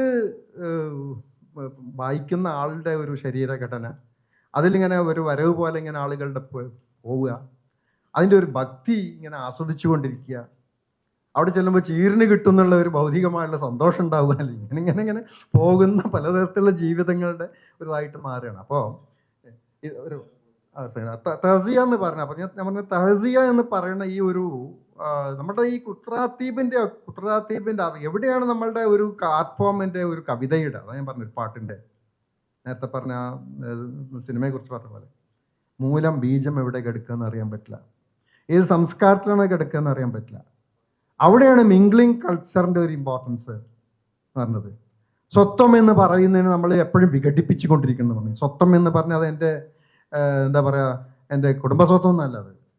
അത് എന്തൊക്കെയോ ചേർന്ന് അത് ഫോം ചെയ്ത സംസ്കാരങ്ങൾ, പലതരം സംസ്കാരങ്ങൾ ഫോം ചെയ്ത ഒരു ആയിട്ട് മാറും. പക്ഷെ ഇപ്പോൾ ഈ മനുഷ്യൻ്റെ എന്താ പറയുക ഇൻബിൽറ്റ് ആയിട്ടുള്ള ഒരു സാധനമാണ് റിത്തം, താളം എന്ന് പറയുന്നത്. പ്രത്യേകിച്ച് മാപ്പിളമാരുടെ സംസ്കാരത്തിൽ താളമില്ലാതെ മാപ്പിളമാർക്ക് ജീവിക്കാൻ പറ്റാത്ത ഒരു സംഭവമാണ്. ശരിക്കും നമ്മൾ ഈ ഹിസ്റ്ററി പഠിച്ചു കഴിഞ്ഞാൽ ഇപ്പോൾ എന്തുകൊണ്ടാണ് ബ്രിട്ടീഷുകാർ ഈ പാട്ട് സദസ്സുകൾ നിരോധിക്കുന്നത്, പാട്ടുകൾ കണ്ടുകെട്ടുന്നത്? കാരണം മാപ്പിളമാർ ഒന്നാകെ ഇളക്കി മറിക്കാൻ പാട്ടുകൾക്ക് ശേഷിയുണ്ടായിരുന്നു എന്നതുകൊണ്ടാണ്. അതും പെർഫോമൻസ് ലെവലിലുള്ള പാട്ടുകളാണ്. അപ്പോൾ മോയിൻകുട്ടി വൈദ്യർ മലപ്പുറം പടപ്പാട്ടിൻ്റെ അവസാന ഇശലുകളിൽ പറയുന്നത്, ഈ പാട്ട് ഞാൻ എഴുതിയതിന് ശേഷം വലിയൊരു സദസ്സിന് മുമ്പാകെ പാടി അവതരിപ്പിച്ചു ഇന്ന ഡേറ്റിന്. ആ ഡേറ്റ് വരെ അതിൽ പറയുന്നുണ്ട്. എന്നുവെച്ചാൽ പാടി അവതരിപ്പിക്കുമ്പോൾ മാത്രം കംപ്ലീറ്റ് ആകുന്ന ഒരു രീതിയിലാണ്. വൈദ്യരുടെ പാട്ട് സംഘം ഉണ്ടായിരുന്നു എന്ന് പറയപ്പെടുന്നുണ്ട്. വൈദ്യർ ഒരു പാട്ട് എഴുതിയാൽ അത് തൻ്റെ സംഘത്തെ കൊണ്ട് പാടിച്ച് നടക്കും. അതുകൊണ്ടായിരിക്കണം ഈ പലതരം ഭാഷാ മിശ്രണം ഉണ്ടായിട്ടും നമ്മുടെ വല്യുമ്മമാരും വല്യുപ്പമാരും ഒരു പ്രയാസവും ഇല്ലാതെ അത് മനഃപ്പാടമാക്കിയിരുന്നു, അർത്ഥവും അറിഞ്ഞിരുന്നു. അർത്ഥം ഞാൻ ഇപ്പം ഇവിടെ പടപ്പാട്ടായതുകൊണ്ട് പറഞ്ഞു. അപ്പം ഈ ദ്രാവിഡമായിട്ടുള്ള പദാവലികളോ അല്ലെങ്കിൽ ഒരു പക്ഷേ പഴയ പാട്ടു സാഹിത്യത്തിലെ വാക്കുകളൊക്കെ ധാരാളം കാണാൻ പറ്റുന്നു എന്ന് പറയും. ഇപ്പം ബദർ കിസയിൽ മലക്കുകൾ ബദറിൽ സഹാബത്തിന്റെ കൂടെ മലക്കുകൾ ഇറങ്ങിയതിനെ പറ്റി വൈദ്യർ പറയുന്നതെടുത്ത്, കഥ ഉരത്തിടൈ നാങ്കൾ പെട്ടും ബദറിൽ ഉംബറുകൾ ഒറുബ് മട്ടും. ഉംബറുകൾ എന്നാണ്. ഉംബർഗോൻ എന്ന് പറഞ്ഞാൽ ദേവേന്ദ്രനെ പറയാ എഴുത്തച്ഛനൊക്കെ. ഉംബറുകൾ എന്നാണ് മലായിക്കത്തിനെ പറയുന്നത്. എന്നുവെച്ചാൽ ഇവിടെ നിലവിലുള്ള ട്രഡീഷണൽ ആയിട്ടുള്ള വളരെ ദ്രവീഡിയൻ ആയിട്ടോ മറ്റോ പറയാവുന്ന പാട്ടു സാഹിത്യത്തിന്റെ ട്രഡീഷണൽ വാക്കുകളാണ് വൈദ്യര് മലയാള മൊഴി എന്നുള്ള മട്ടിൽ എടുത്തു വെക്കുന്നത്. അതോടൊപ്പം അറബി ഉണ്ട്, പേർഷ്യൻ ഉണ്ട്, ജസരി, ലക്ഷദ്വീപിലെ ജസരി ഉണ്ട്, ഉറുദു ഉണ്ട്, അങ്ങനെ പലതരം ഭാഷകളുടെ മിശ്രണം ഉണ്ടെങ്കിലും, ഏത് കളർപ്പുള്ള മിശ്രണം ഉണ്ടെങ്കിലും അല്ലെങ്കിൽ ഏത് തരം ഉണ്ടെങ്കിലും നമ്മുടെ നാട്ടിൽ വല്യുമ്മമാർക്കും മറ്റും ഇത് വളരെ നിഷ്പ്രയാസം അർത്ഥം അറിഞ്ഞിരുന്നതിൻ്റെ കാരണം പെർഫോമൻസിൽ ഈ കംപ്ലീറ്റ് ആവുന്ന അത്രയും ചൊല്ലി പഴകിയ എത്രയോ മാപ്പിള പാട്ടുകാരികൾ നമ്മുടെ ഒരു 2 തലമുറ മുൻപിലേക്ക് പഴയ കാലത്തേക്ക് നോക്കിക്കഴിഞ്ഞാൽ പാട്ടുകാരികൾ ധാരാളം ഉണ്ടായിരുന്നു. ഒപ്പന പുതിയണ്ണിൻ്റെ അടുത്ത് പോയിട്ട് പാട്ട് പാടുന്ന, അതുപോലെ അങ്ങനെ ഇങ്ങനെയുള്ളൊരു ട്രഡീഷൻ. ഇപ്പം ഇവിടെ മുഹറം പറഞ്ഞപ്പോഴേ ഞാൻ അലിഗഡിലെ, ഞാനും അവിടെ പഠിച്ച് 2000-ലൊക്കെ. അപ്പോൾ നമ്മൾ തെരുവിൽ മുഹറത്തിൻ്റെ അന്ന് തെരുവിലിറങ്ങിയാൽ എവിടുന്ന് ഒരു പെരുമ്പറ, വളരെ എന്താ പറയുക ഒരു പ്രപ്പോർഷൻ, ഒരു പെരുമ്പറ ധൂം ധൂം ധൂം എന്ന് പറയും. എവിടുന്നാണ് നോക്കുക. അപ്പൊ നെഞ്ചത്തടിക്കുക. 10-200 ആൾക്കാർ നിരന്നിട്ട് ഒരു പെരുമ്പറയല്ല അത്, ആളുകളുടെ നെഞ്ചാണ്. പക്ഷെ എത്ര റിഥമിക്കാണ് അത്. അത്ഭുതപ്പെട്ടു നമ്മൾ ആ ഘോഷയാത്ര ഇവരുടെ മുഹറത്തിന്. അപ്പൊ ഷിയ ട്രഡീഷൻ ആയിരിക്കാം, പക്ഷെ മാപ്പിള ട്രഡീഷനും നെഞ്ചത്ത് 200-ലേറെ ആൾക്കാർ നിർത്താതെ. അലിഗഡിലെ പ്രൊഫസർമാരും സ്റ്റുഡൻസും ഒക്കെ ഉണ്ട്, ഷിയാക്കളായി അവരൊക്കെ ഉണ്ട്. അപ്പൊ ഞാൻ പറഞ്ഞത് അത്രയും റിത്തം ഞരമ്പുകളിലുള്ള ഒരു കമ്മ്യൂണിറ്റിയാണ്. പല കമ്മ്യൂണിറ്റികളെയും പോലെ.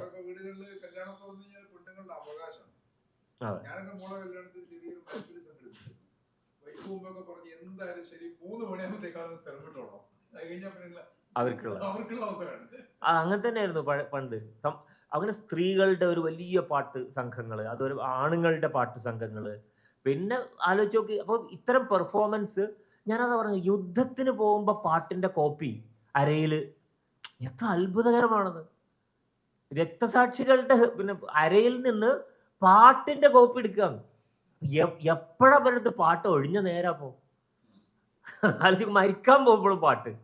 അപ്പൊ അങ്ങനെ അത്രയും പാട്ട് പിന്നെ ഞരമ്പുകളിൽ റിതമുള്ള ഒരു തരത്തിലാണ് മാപ്പിള കമ്മ്യൂണിറ്റി ചെയ്യുക. അവിടെ മൊഹിദ്ദിമാർ, അതാണ് ബിൻസിയുടെ ഒരു വീഡിയോയിലും പറയുന്നത്, പാട്ട് ഹറാമാണ് എന്ന് പറയുന്ന ഒരു മൗലവിയുടെ വയലിന്റെ ഈണം അത് ഭയങ്കര കറക്റ്റ് റിതമിക്കാണ്, അല്ലാത്ത സാധ്യമല്ല.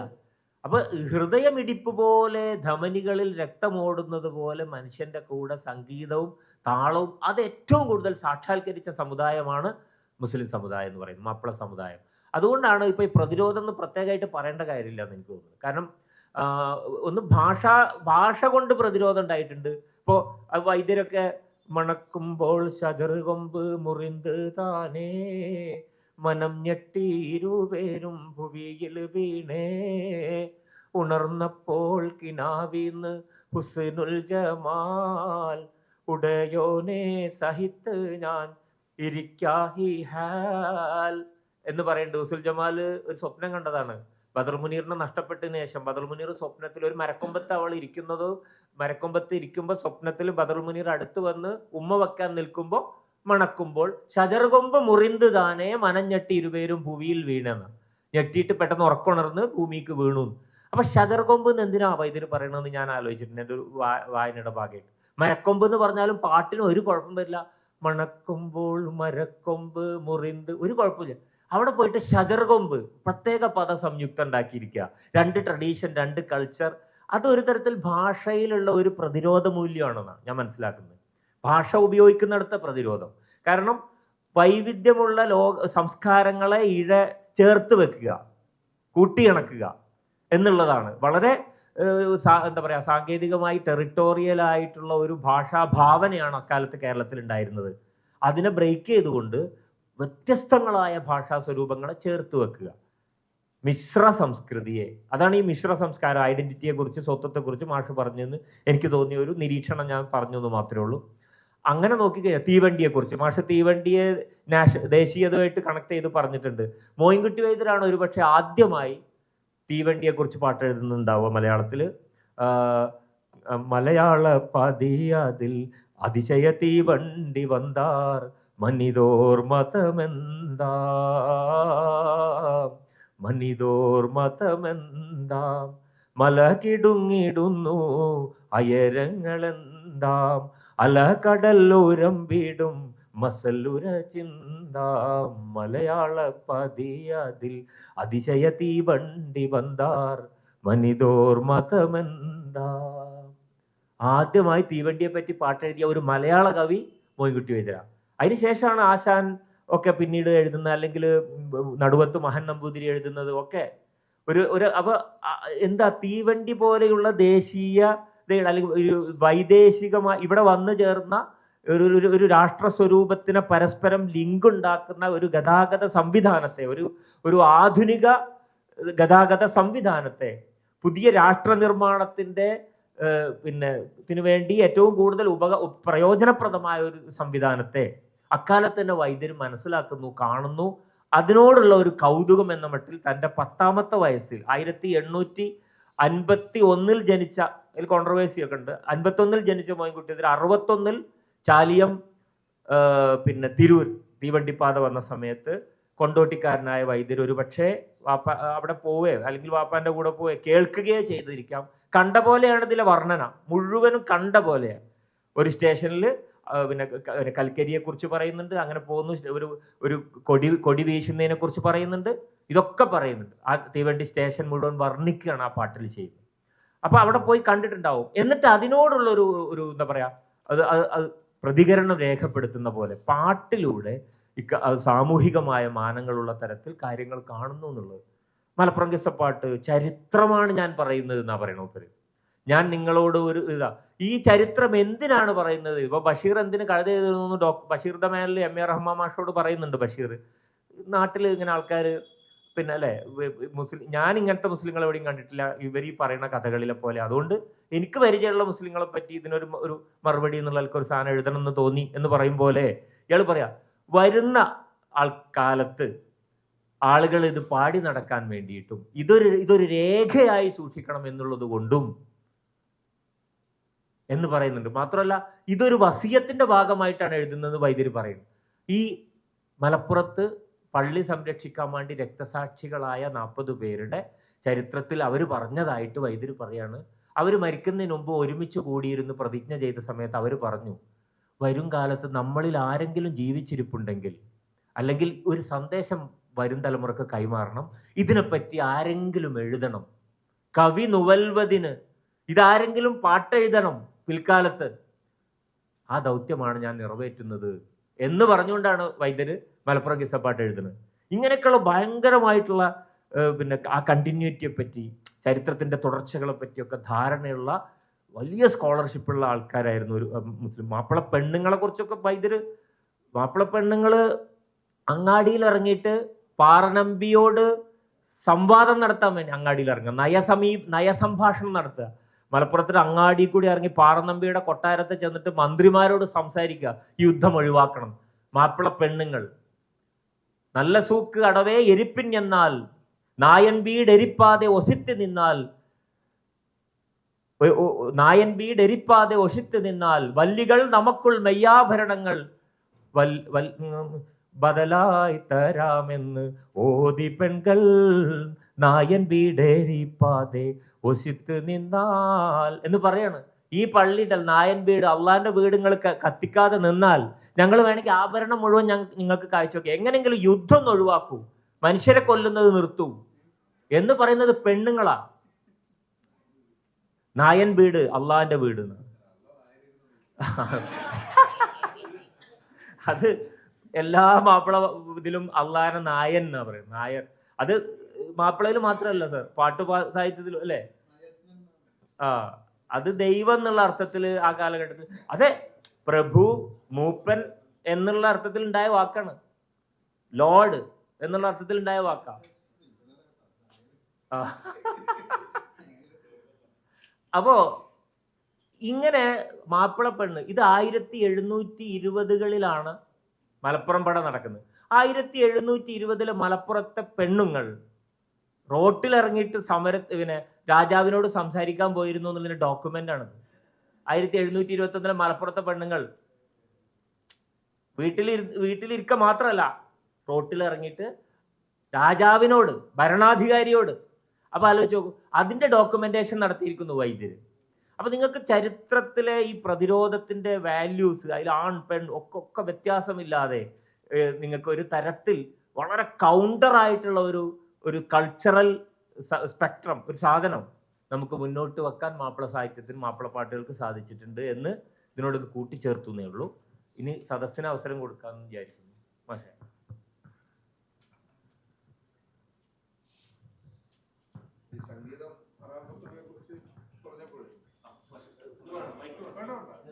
വെറുതെ ഓർമ്മിച്ചൊരു സംഗതിയാണ്, മറ്റേ ഈ ജഗജിത് സിംഗ് ഒരു കൺസേർട്ടില്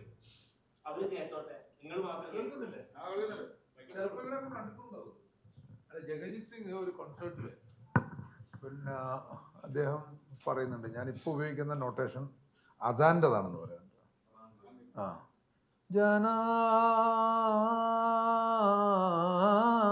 എന്ന് പറഞ്ഞിട്ടൊരു ഒരു പോക്കുണ്ട്.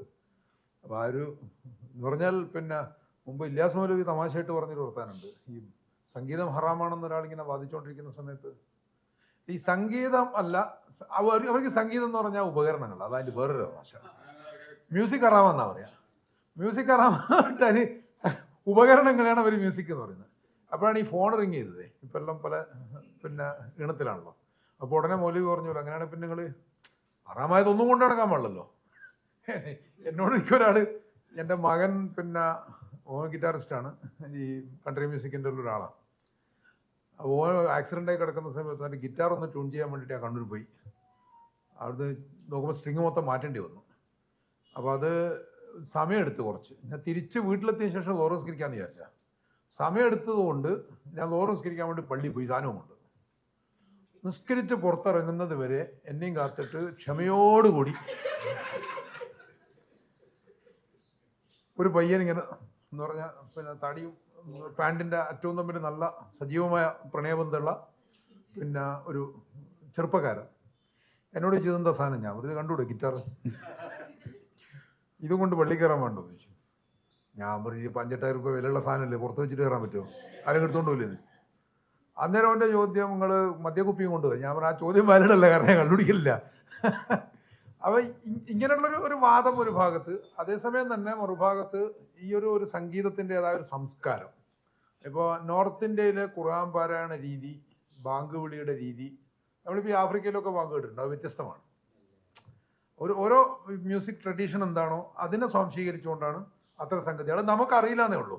ഇപ്പോൾ അവിടെ നിന്നൊക്കെ വന്നിട്ടുള്ള ചില കാര്യങ്ങൾ, ഈ റാഡിക്കൽ സലഫിസം തലയിൽ കയറിയിട്ടുള്ള കാര്യങ്ങൾക്ക് മ്യൂസിക് ഹറാമായിരിക്കും. പക്ഷെ അവർ മുന്നിൽ ഇമാമ് നിന്നിട്ട് ഈ ഇതേ രൂപത്തിൽ രാഗവും നൊട്ടേഷനും ഒക്കെ ബേസ് ചെയ്തിട്ടുള്ള രൂപത്തിലാണ്. അത് അവർക്കറിയില്ല. അപ്പം ഇങ്ങനെ വളർന്നു വന്നിട്ടുള്ള ഒരു കൾച്ചറാണ്. അതിന് പുറമെ ഈ പറഞ്ഞ പോലെ പൊതുവെ മുസ്ലിങ്ങൾ എന്ന് പറഞ്ഞാൽ ഞാൻ ഈ സുലൈഖ മൻസിൽ എന്ന് പറഞ്ഞ സിനിമയുടെ ഒരു പൊളിറ്റിക്കൽ റെലവൻസ്, അതിൻ്റെ ഒരു രാഷ്ട്രീയ പ്രസക്തി ഞാൻ പറയില്ല എങ്ങനെയാണ്. നിങ്ങൾ ഫാഷിസ്റ്റുകൾ എന്തൊക്കെ മെനക്കെട്ടാലും മുസ്ലിങ്ങളുടെ ജീവിതം ഇത്രയും കളർഫുൾ ആയിരിക്കും. അതിനിപ്പോൾ നിങ്ങൾ കൊണ്ടുപോയിട്ട് ഡിറ്റൻഷൻ ക്യാമ്പിലിട്ട് കഴിഞ്ഞാൽ അവിടെ നമ്മൾ ഇങ്ങനെ തന്നെ ജീവിക്കുക. അതാണ് ആ സിനിമയുടെ ഒരു പൊളിറ്റിക്കൽ മെസ്സേജ് എന്ന് പറയും. കൂട്ടത്തൊന്ന് ഓർമ്മിച്ചാൽ പറഞ്ഞത് ഭൈരവി, ആഹിർ ഭൈരവി, അതുപോലെ അപ്പം ഷാനവാസിന് കൂടുതൽ അറിയായിരിക്കും. അത്തരം രാഗങ്ങളിലൊക്കെ തന്നെയാണത് വരാറുള്ളത്. അതെ അതെ, അത് വേറൊരു മ്യൂസീഷ്യൻ അയാളുടെ പരിപാടി പറഞ്ഞിരുന്നു.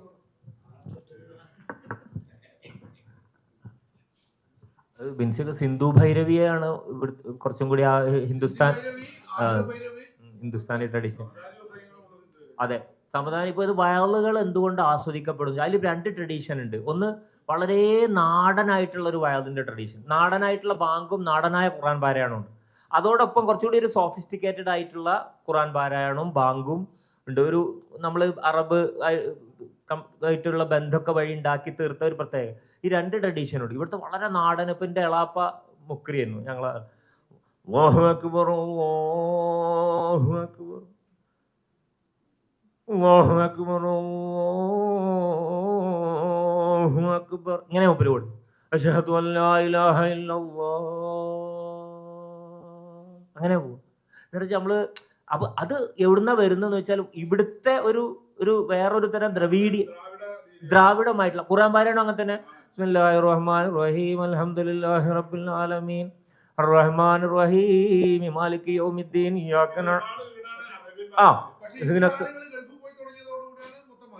അല്ല, അത് ഒരു മോശമായിട്ട് ബൈനറി ആയിട്ടല്ല ഞാനും കാണുന്നത്. അതിന് വേറൊരു പെർഫോമൻസ് ലെവലാണെന്നുള്ളൂ.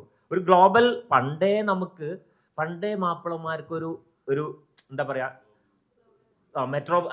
കോസ്മോപൊളിറ്റൻ ആണ് പണ്ടേ മാപ്പിള.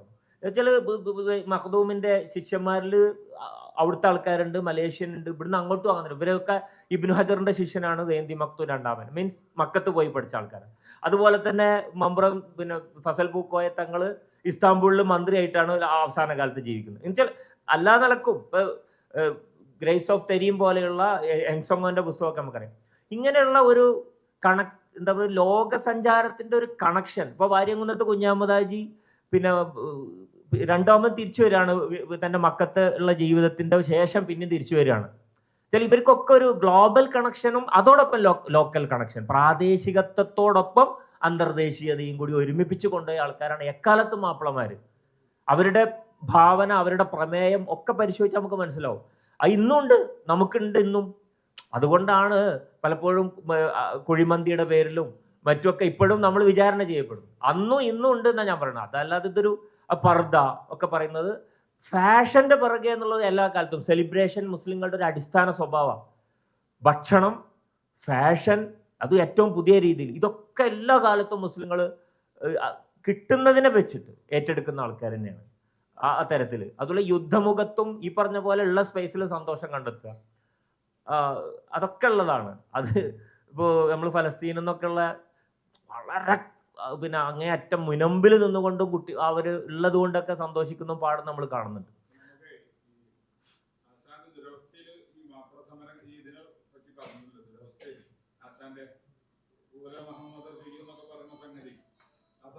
സ്കൂളിലൊരു മാഷ് ദുരവസ്ഥ കാണിച്ചത് എന്നോട് തന്നെ പറഞ്ഞു, ആശാന പോലും ഇങ്ങനെയല്ലേ ഇതെന്ന് പറഞ്ഞു.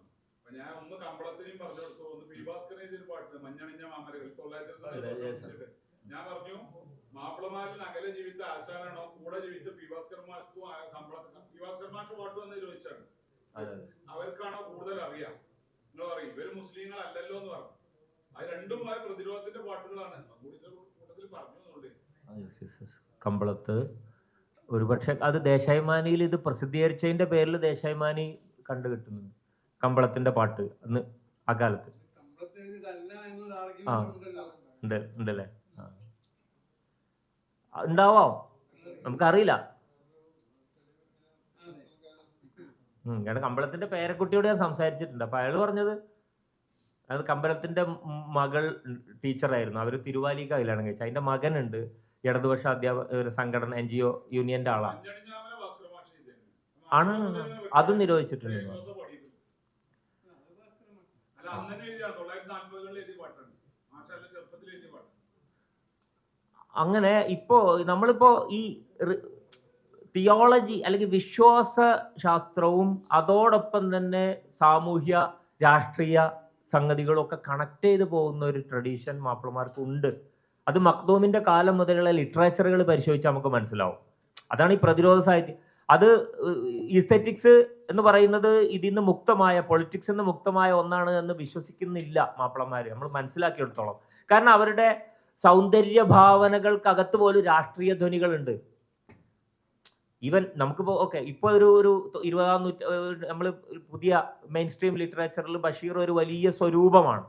ആ സ്വരൂപമായിരിക്കെ തന്നെ ബഷീറിന്റെ ഇപ്പോ പിന്നെ പാവപ്പെട്ടവരുടെ വേശ്യയിൽ ഒരു സ്ഥലമുണ്ട്. അതായത് അതിനകത്ത് ഒരു പോലീസുകാരൻ ഒരു സ്ത്രീ ഒറ്റക്ക് പാർക്കിൽ ഇരിക്കുമ്പോൾ വന്നിട്ട് ഇടിക്കുകയാണ്, അവളുടെ മാറത്ത് സ്തനത്തിൽ വന്നിട്ട് കുത്തുകയാണ്. അങ്ങനെ കുത്തിയപ്പോൾ പിന്നെ പോലീസ് പോയതിന് ശേഷം കാണിച്ചു കൊടുക്കുകയാണ് ഈ പാർക്കിലിരിക്കുന്ന ഈ മനുഷ്യന്, അവള് ഇത് കാണിച്ചു കൊടുക്കുകയാണ് ഈ അടയാളം. അതിന് പറയുന്നത് നീതിയുടെ അടയാളം എന്നാണ് ബഷീർ. നീതിയുടെ ചമന്ന തടിച്ച പാട്, നീതിയുടെ അടയാളം. ഇങ്ങനെ ഭയങ്കര രാഷ്ട്രീയ വിമർശനം. ആളൊരു സൂഫി. അപ്പൊ നമ്മളൊരു സൂഫി തിയോളജിക്കൽ അല്ലെങ്കിൽ സ്പിരിച്വൽ പിന്നെ എന്ന് പറയുന്ന ഒരു സ്പേസിനകത്ത് തന്നെ ഭയങ്കര പൊളിറ്റിക്കലാണ് ഒരു മുസ്ലിം ട്രഡീഷൻ എന്ന് പറയുന്നത്. മഖ്ദൂം മുതൽക്ക് തന്നെ, മമ്പുറം തങ്ങന്മാര് മുതൽക്ക് തന്നെ ജാതി വിരുദ്ധവും പിന്നെ നിങ്ങൾ ഉച്ഛിഷ്ടം കഴിക്കരുത്, തമ്പ്ര എന്ന് വിളിക്കരുത് എന്നൊക്കെ 20-ാം നൂറ്റാണ്ടിൽ വലിയ മുദ്രാവാക്യങ്ങളായി തൊഴിലാളി സമരങ്ങൾ വരുന്നതിന്റെ മുമ്പേ പിന്നെ മമ്പുറം തങ്ങളെ പോലുള്ള ആളുകൾ ഇവിടുത്തെ മനുഷ്യരോട് സംസാരിക്കാൻ ഉപയോഗിക്കുന്നുണ്ട്. തമ്പ്ര എന്ന് വിളിക്കരുത്, ആരടാന്ന് ചോദിച്ചാൽ ഞാനടാ എന്ന് പറയണമെന്ന്. അപ്പൊ പറഞ്ഞിരുന്ന ഇത് അവരൊക്കെ ഭയങ്കര ആത്മീയ പുണ്യവാന്മാരുമാണ്. അപ്പൊ ഇതൊക്കെ ഒരു ഇഴപിരിയാതെ നിൽക്കുന്ന തരത്തിലാണ് ഈ ലിറ്ററേച്ചറും ഇവരുടെ മാപ്പിളമാരുടെ ട്രഡീഷനകത്ത് എല്ലാ കാലത്തും ഉള്ളതാണത് എന്നാണ് ഞാൻ മനസ്സിലാക്കുന്നത്. അതോടൊപ്പം വ്യാഖ്യാനങ്ങൾക്ക് വ്യത്യാസം ഉണ്ടാവും, ഏതെങ്കിലും ഒരു പക്ഷം മാത്രം കാണുന്ന വ്യാഖ്യാനങ്ങളും ഉണ്ടാവാം എന്നേ ഉള്ളൂ.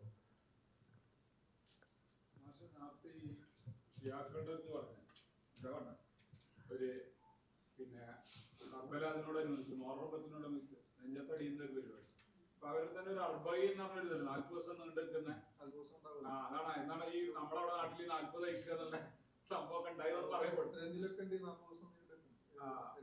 അതുമായി ബന്ധപ്പെട്ടിട്ട് പിന്നെ ഈ എന്താ പറയാ പ്രതിരോധ സംഭവം പണ്ട് എനിക്കറിയില്ല, വല്യപ്പൊക്കെ പറഞ്ഞതാണ് ഈ 40 ഇത് മോറത്തിന്റെ അല്ലെ ഈ മലപ്പുറം മടപ്പാട്ടിന്റെ അതിന്റെ ഒരു അനുബന്ധിച്ച് ഇതുണ്ടാകുന്ന സമയത്ത് ഈ പാട്ട് പാടിയിട്ട് ഇത് പറഞ്ഞ ആൾക്കാർ പോകും. ബ്രിട്ടീഷുകാർക്ക് ഭയങ്കര പ്രശ്നമായിരുന്നു. അതിന് സമാനമായി തത്തുല്യമായിട്ട് ഈ അർബൈൻ പരിപാടിക്ക് 3 കോടിയാണ് പങ്കെടുക്കുന്നത്.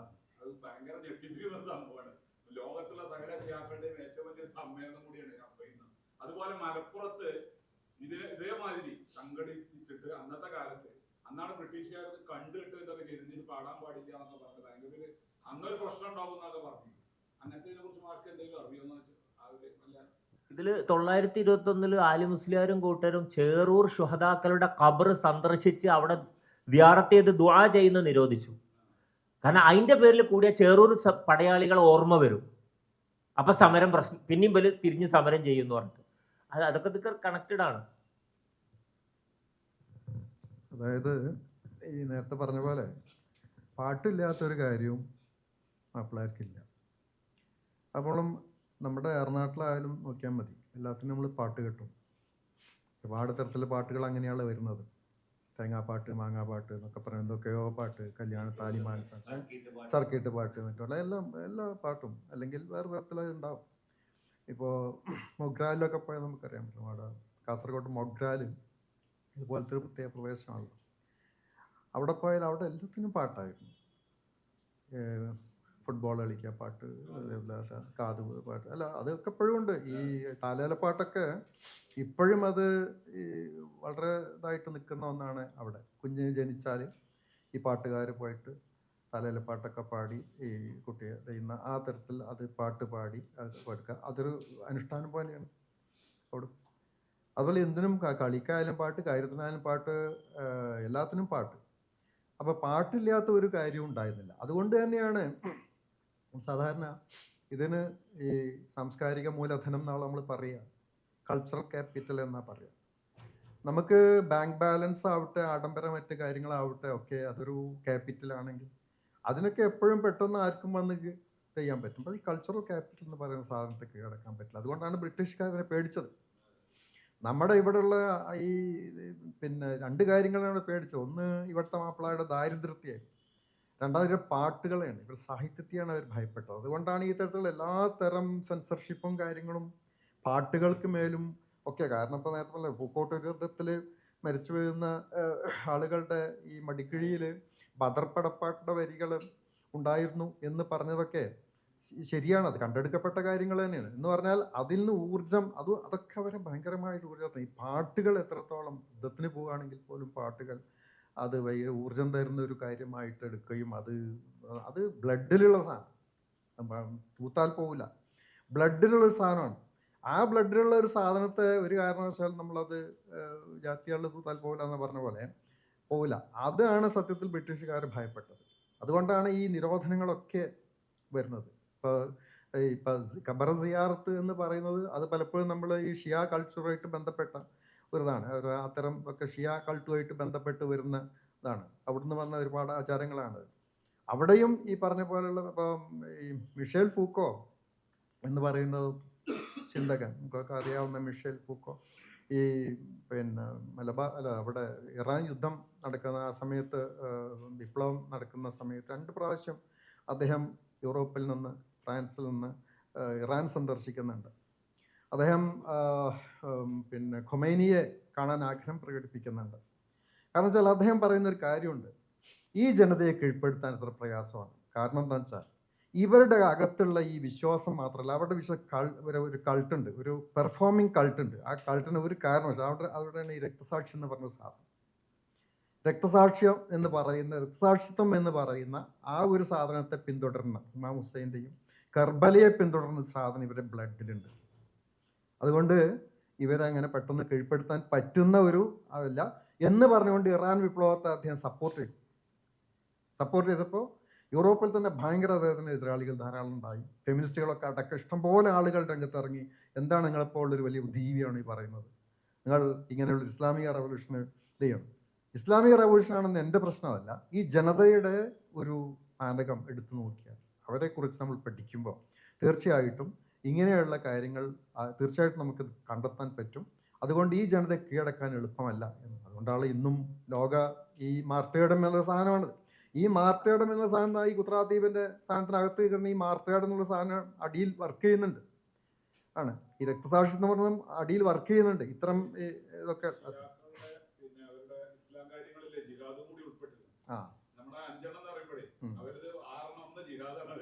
അതാണ്. അപ്പൊ അത് പറഞ്ഞാൽ ഇത് ഈ സാംസ്കാരിക മൂലധനത്തെ മറന്നുള്ള ഏതൊരു കാര്യം, അതാണ് ഒരു ഘട്ടത്തിൽ ഈ ഫ്യൂഡൽ ഇസ്ലാമിനകത്തേക്ക് ഇത് വേർത്തട്ടിൽ കൺവേർട്ട് ചെയ്യുമ്പോൾ പിന്നെ അതിനകത്ത് തന്നെ അവാന്തര വിഭാഗങ്ങളൊക്കെ വന്ന് ചെയ്യുന്ന അസല് ഈ സലഫിസൊക്കെ ആ തരത്തിലാണ് ഇത് ചെയ്യുന്നത്. അതോടുകൂടി സത്യം പറയുകയാണെങ്കിൽ മറ്റതിൻ്റെ ഒരു റെലവൻസ് ഭയങ്കര സൈഡ് ലൈൻ ചെയ്യപ്പെടുകയാണ്. അതുവരെ കൊണ്ടു നടന്നിരുന്ന 21-ലൊക്കെ എങ്ങനെയാണോ ആ ഒരു ഇതിനെ നയിച്ച് ആ റെലവൻസ് മെല്ലെ മെല്ലെ വേറെ തരത്തിലേക്ക് നീങ്ങി പോകുന്നതാണ്. പിന്നെ അത് ആ തരത്തിൽ ഇപ്പം നമുക്കതിന് തിരിച്ചെടുക്കാൻ പറ്റാത്ത മുസ്ലിങ്ങൾക്ക്, ഇന്ത്യൻ മുസ്ലിങ്ങൾക്ക് സത്യം പറയുകയാണെങ്കിൽ തിരിച്ചെടുക്കാൻ പറ്റാത്ത തരത്തിൽ അത് വേറെ തരത്തിലൊരു മേഘമറക്കുള്ളിൽ ഇങ്ങനെ നിൽക്കുന്ന ഒരു അവസ്ഥയാണ് ഇന്നുള്ളത്. ഞാൻ പറഞ്ഞതെന്ന് വെച്ചാൽ ഈ പാട്ടില്ലാത്ത ഒരു സംസ്കാരം, അതിൻ്റെ മറ്റ് ഫോമുകളായിട്ട് മറ്റ് പിന്നെ പെർഫോമൻസുകളൊക്കെ ഉണ്ടാവും. പക്ഷെ പാട്ടില്ലാത്ത ഒരു കാര്യം മാപ്പിളാർക്കില്ല. അതുതന്നെയാണ് മാപ്പിളപ്പാട്ടിൻ്റെ വളരെ ലോക്കലായിട്ടുള്ള. അതേസമയം കോസ്മോപൊളിറ്റൻ, നേരത്തെ അദ്ദേഹം പറഞ്ഞ പോലെ കോസ്മോപൊളിറ്റൻ കൾച്ചറിനകത്താണ്. അപ്പം ഒരു വേറൊരു സംസ്കാരം ചെല്ലുമ്പോൾ അവരൊരു ഏലിയനാണ് തോന്നാതിരിക്കുക, അവരന്യരാണ് തോന്നാതിരിക്കുക. അവരും മനുഷ്യർ, അവർക്ക് അവരുടെ സംസ്കാരമുണ്ട്, അത് അംഗീകരിക്കുകയാണ് നമുക്ക് ഏറ്റവും നല്ല എന്ന് തോന്നുന്ന ഒരു സംസ്കാരത്തെയാണ് എപ്പോഴും അത് പിന്നെ ഫേസ് ചെയ്യുന്നത്. കാരണം ഒരു വ്യവസായ കമ്മ്യൂണിറ്റി എന്നുള്ള നിലയ്ക്ക്, പ്രത്യേകിച്ച് വാണിജ്യ കമ്മ്യൂണിറ്റി എന്നുള്ള നിലയ്ക്ക് എല്ലാ കാലത്തും അതിനകത്തുണ്ട്. കോസ്മോപൊളിറ്റനാണ്. മാത്രമല്ല കേരളത്തെപ്പോലുള്ള പുതിയ വിലയിരുത്തൽ, കേരളം ഇതിങ്ങനെ ഒരു ഉപദ്വീപ് ആണെങ്കിൽ പോലും കേരളം എന്നും പോസ്റ്റ് മോഡേൺ ആയിരുന്നു എന്നാണ് പറയുന്നത്. അതിന് കാരണം ഇതാണ്, കേരളം എന്നും തുറന്നിട്ടിരുന്നു. കേരളം പുറത്തേക്ക് തുറന്നിട്ടിരിക്കുകയാണ്. ഇവിടെ എന്താ ഉണ്ടായത്? അവിടുന്ന് വന്ന സാധനങ്ങളേ ഉള്ളൂ. കടലിലൂടെ വന്ന പലതരത്തിലുള്ള സംസ്കാരങ്ങളാണ് കേരളത്തിലുള്ളത്. അതുകൊണ്ട് മാത്രമല്ല, ഈ ധാന്യവിളകൾ, ഈ പലതരത്തിലുള്ള സുഗന്ധദ്രവ്യങ്ങൾ, ഈ വിളകളൊക്കെ ലോകത്തേക്ക് ഇങ്ങനെ ഒഴുകി പരക്കുകയായിരുന്നു. വലിയൊരു വാണിജ്യ കേന്ദ്രമായിട്ട് തുറമുഖ നഗരങ്ങൾ, ആ തരത്തിലുണ്ടാകുന്ന ഏറ്റവും വലിയ സംസ്കാര സമ്പന്നമായിട്ടുള്ളതായിട്ട് കേരളം എന്ന് പറഞ്ഞാൽ, കേരളത്തെ ഇപ്പോൾ ഇന്ന് വിലയിരുത്തുന്നവരൊക്കെ, ഇപ്പോൾ ടി ടി ശ്രീകുമാറിൻ്റെ ലേഖനത്തടക്കം അദ്ദേഹത്തിൻ്റെ ആദ്യത്തെ പുസ്തകത്തിൽ പറയുന്നത് ഇത് പണ്ട് പോസ്റ്റ് മോഡേൺ ആയിരുന്നു കേരളം എന്നാണ്. അതിന് ഏറ്റവും കരണീയമായി തീർന്നത് ഈ കടലിലൂടെ വരുന്ന സംസ്കാരം, പ്രത്യേകിച്ച് ഇസ്ലാം എന്നുള്ളൊരു വ്യവസ്ഥ തന്നെയാണ്. അതിനകത്ത് തന്നെയാണ് ഈ പാട്ടുകൾ, ലോക്കലായിട്ടുള്ളൊരു പാട്ടുകൾ, പിന്നെ കോസ്മോപൊളിറ്റനായുള്ള ഒരുപാട് പാട്ടുകൾ, പലതരത്തിലുള്ള പാട്ടുകൾ, പലതരത്തിലുള്ള ബെയ്ത്തുകളിൽ നിന്ന് വരുന്ന മിക്സേഷനിലൂടെ രൂപപ്പെടുന്ന വൃത്ത താള ഇശലുകൾ, ഇങ്ങനെയൊക്കെ ഉണ്ടാകുന്നത്.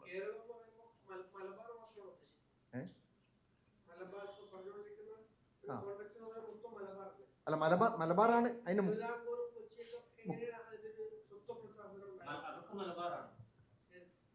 മലബാർ എന്നതൊരു ഇപ്പൊ ഹോർത്തോസ് മലബാറിക്കസ് എന്ന് ഡച്ചുകാര കാലത്ത് എഴുതപ്പെട്ട ഔഷധ സസ്യങ്ങളെ പറ്റിയുള്ള പുസ്തകം.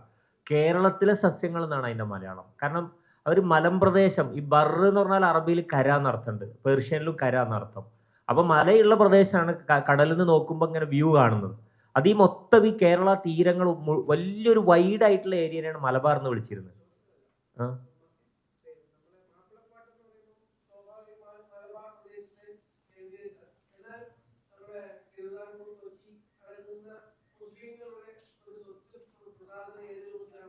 അല്ല, അവരും ഞാൻ മനസ്സിലാക്കുന്നത്, ബാക്കി മാഷ് പറഞ്ഞോളൂ. എനിക്ക് തോന്നുന്നത് തിരുവിതാംകൂർ മാപ്പിളപ്പാട്ട് എന്ന് പറയുന്നത്, അല്ലെങ്കിൽ പിന്നെ അറബി മലയാളം എന്ന ലിറ്ററേച്ചർ എന്ന് പറയുന്നത് മലബാർ ഇപ്പോഴത്തെ ടെറിട്ടറി എന്നുള്ള മലബാറിനകത്ത് മാത്രമല്ല ഉള്ളത്.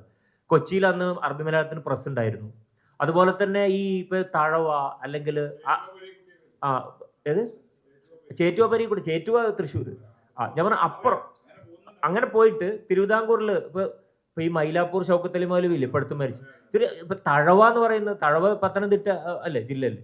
അപ്പൊ അങ്ങനെ ഒരുപാട് പിന്നെ സ്കോളേഴ്സും എഴുത്തുകാരും ഈ മൊത്തത്തിൽ ഈ ബൗണ്ടറിക്കകത്ത് ഉണ്ട്. ഈവൻ ഇപ്പൊ ഈ മഖദൂംമാര് വരുന്നത് പിന്നെ കായൽ പട്ടണത്തിൽ നിന്നാണ് പൊന്നാനിയിലേക്ക്, എവിടുന്ന് കൊച്ചിയിൽ വന്ന് കൊച്ചിയിൽ നിന്ന് പൊന്നാനിക്ക് എത്തുക ചെയ്തു. അപ്പൊ ഈ തമിഴ്നാടിന്റെ ആ ട്രഡീഷൻ ഓരങ്ങൾ മൊത്തത്തിൽ അങ്ങനെ നോക്കിക്കഴിഞ്ഞാൽ അങ്ങനെ ഒരു പരിമിതപ്പെടുത്തപ്പെട്ട ഒന്നല്ല. പക്ഷെ മലബാറിൽ കുറച്ചും കൂടിയും ഈ തരത്തിലുള്ള ബ്രിട്ടീഷ് വിരുദ്ധ സമരങ്ങളും അങ്ങനത്തെ കുറെ ഇടപാടുകൾ ഉണ്ടായി. ടിപ്പു വരുന്നത് മലബാറിലാണ്. കുഞ്ഞാലി മരക്കാന്മാരൊക്കെ പോർച്ചുഗീസ് സമരമൊക്കെ നടക്കുന്നത് ഈ ഭാഗങ്ങളിലാണ്. അതിൻ്റെയൊക്കെ ചില ഫോക്കസിങ് ഉള്ളത് കൊണ്ട് ഹിസ്റ്ററിയിൽ ഒരു പക്ഷേ മലബാറിന് ഈ പറഞ്ഞ ഒരു ടെറിട്ടറിക്ക് കുറച്ചും കൂടി ഒരു ഇത് വന്നിട്ടുണ്ടാവാം. അല്ലാതെ ലിറ്ററേച്ചർക്ക് അവിടെയും ഇവിടെ ഒക്കെ ഉണ്ട്, ഇഷ്ടം പോലെ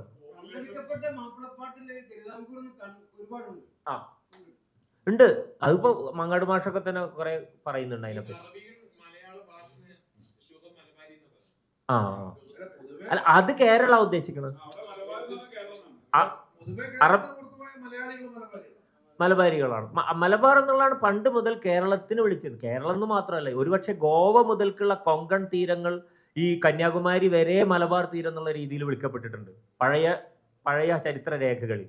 പിന്നെ അതിങ്ങനെ ചുരുങ്ങി ഇപ്പൊ നമ്മൾ മലബാർ എന്ന് പറഞ്ഞാൽ നമുക്ക് 4-5 ജില്ലകളാണ്.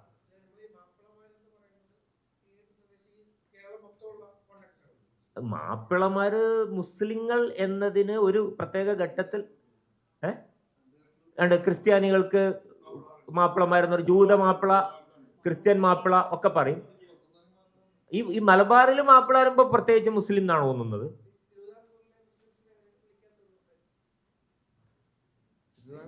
ഈ ഒരു റീജിയൻ നമ്മൾ നോക്കുമ്പോഴേ അത് അതെ,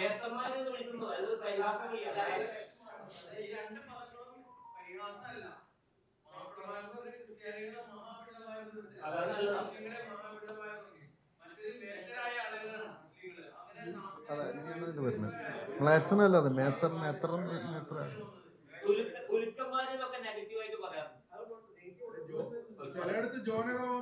ജോനക മാപ്പിളയും ക്രിസ്ത്യൻ മാപ്പിളയും പിന്നെ യൂത മാപ്പിളയും.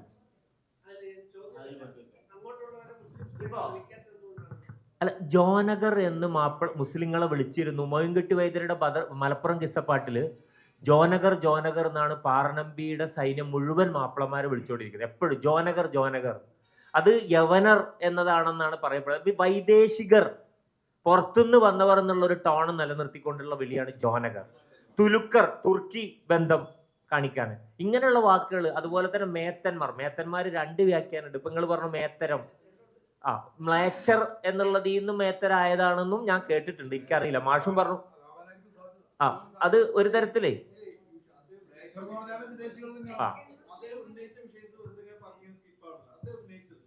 എന്തുകൊണ്ട് മാപ്പിള എന്ന ആ ഒരു സ്വരൂപം മലബാറിന് അങ്ങോട്ട് വിളിക്കപ്പെട്ടിട്ടില്ല എന്നതാണ്. അതിനെ വീണ്ടും അവിടെ നമ്മളുണ്ട് സ്ഥാപിച്ചോണ്ട് ഒരു കാര്യം അല്ല, അതായത് അയാളെ ഊന്നല് അങ്ങനെ നമ്മള് അതില്ല. മലബാറിലെ മുസ്ലിങ്ങളെയാണ് പൊതുവെ മാപ്പിളമാരെന്ന് പറയാറുള്ളത്. മുസ്ലിങ്ങൾ മാപ്പിളമാരെന്ന് പറയാറുള്ളത്. പിന്നെ അദ്ദേഹം ആദ്യം ഉന്നയിച്ച ചോദ്യം, എന്തുകൊണ്ട് മാപ്പിളപ്പാട്ടുകൾ അവിടെ ഉണ്ടായില്ല? മാപ്പിളപ്പാട്ട് എന്നുള്ള ആ വർഗീകരണം അല്ലെങ്കിൽ ആ ഒരു ജനുസിൽപ്പെട്ട പാട്ടുകൾക്ക് മാപ്പിളപ്പാട്ട് എന്ന പേര് കിട്ടിയിട്ട് 1912 ശേഷം. അതുകൊണ്ടാണ് പൊതുവെ മലബാറിലെ മുസ്ലിങ്ങൾ പാടിയിരുന്ന പാട്ടുകൾക്ക് മാപ്പിളപ്പാട്ട് എന്ന നാമകരണം വന്നത്. എന്ന് വെച്ച് തിരുവിതാംകൂറിലൊന്നും മാപ്പിളപ്പാട്ടുകളുടെ ജനുസിൽപ്പെട്ട വർക്കുകൾ ഉണ്ടായിട്ടില്ല എന്നല്ല അർത്ഥം.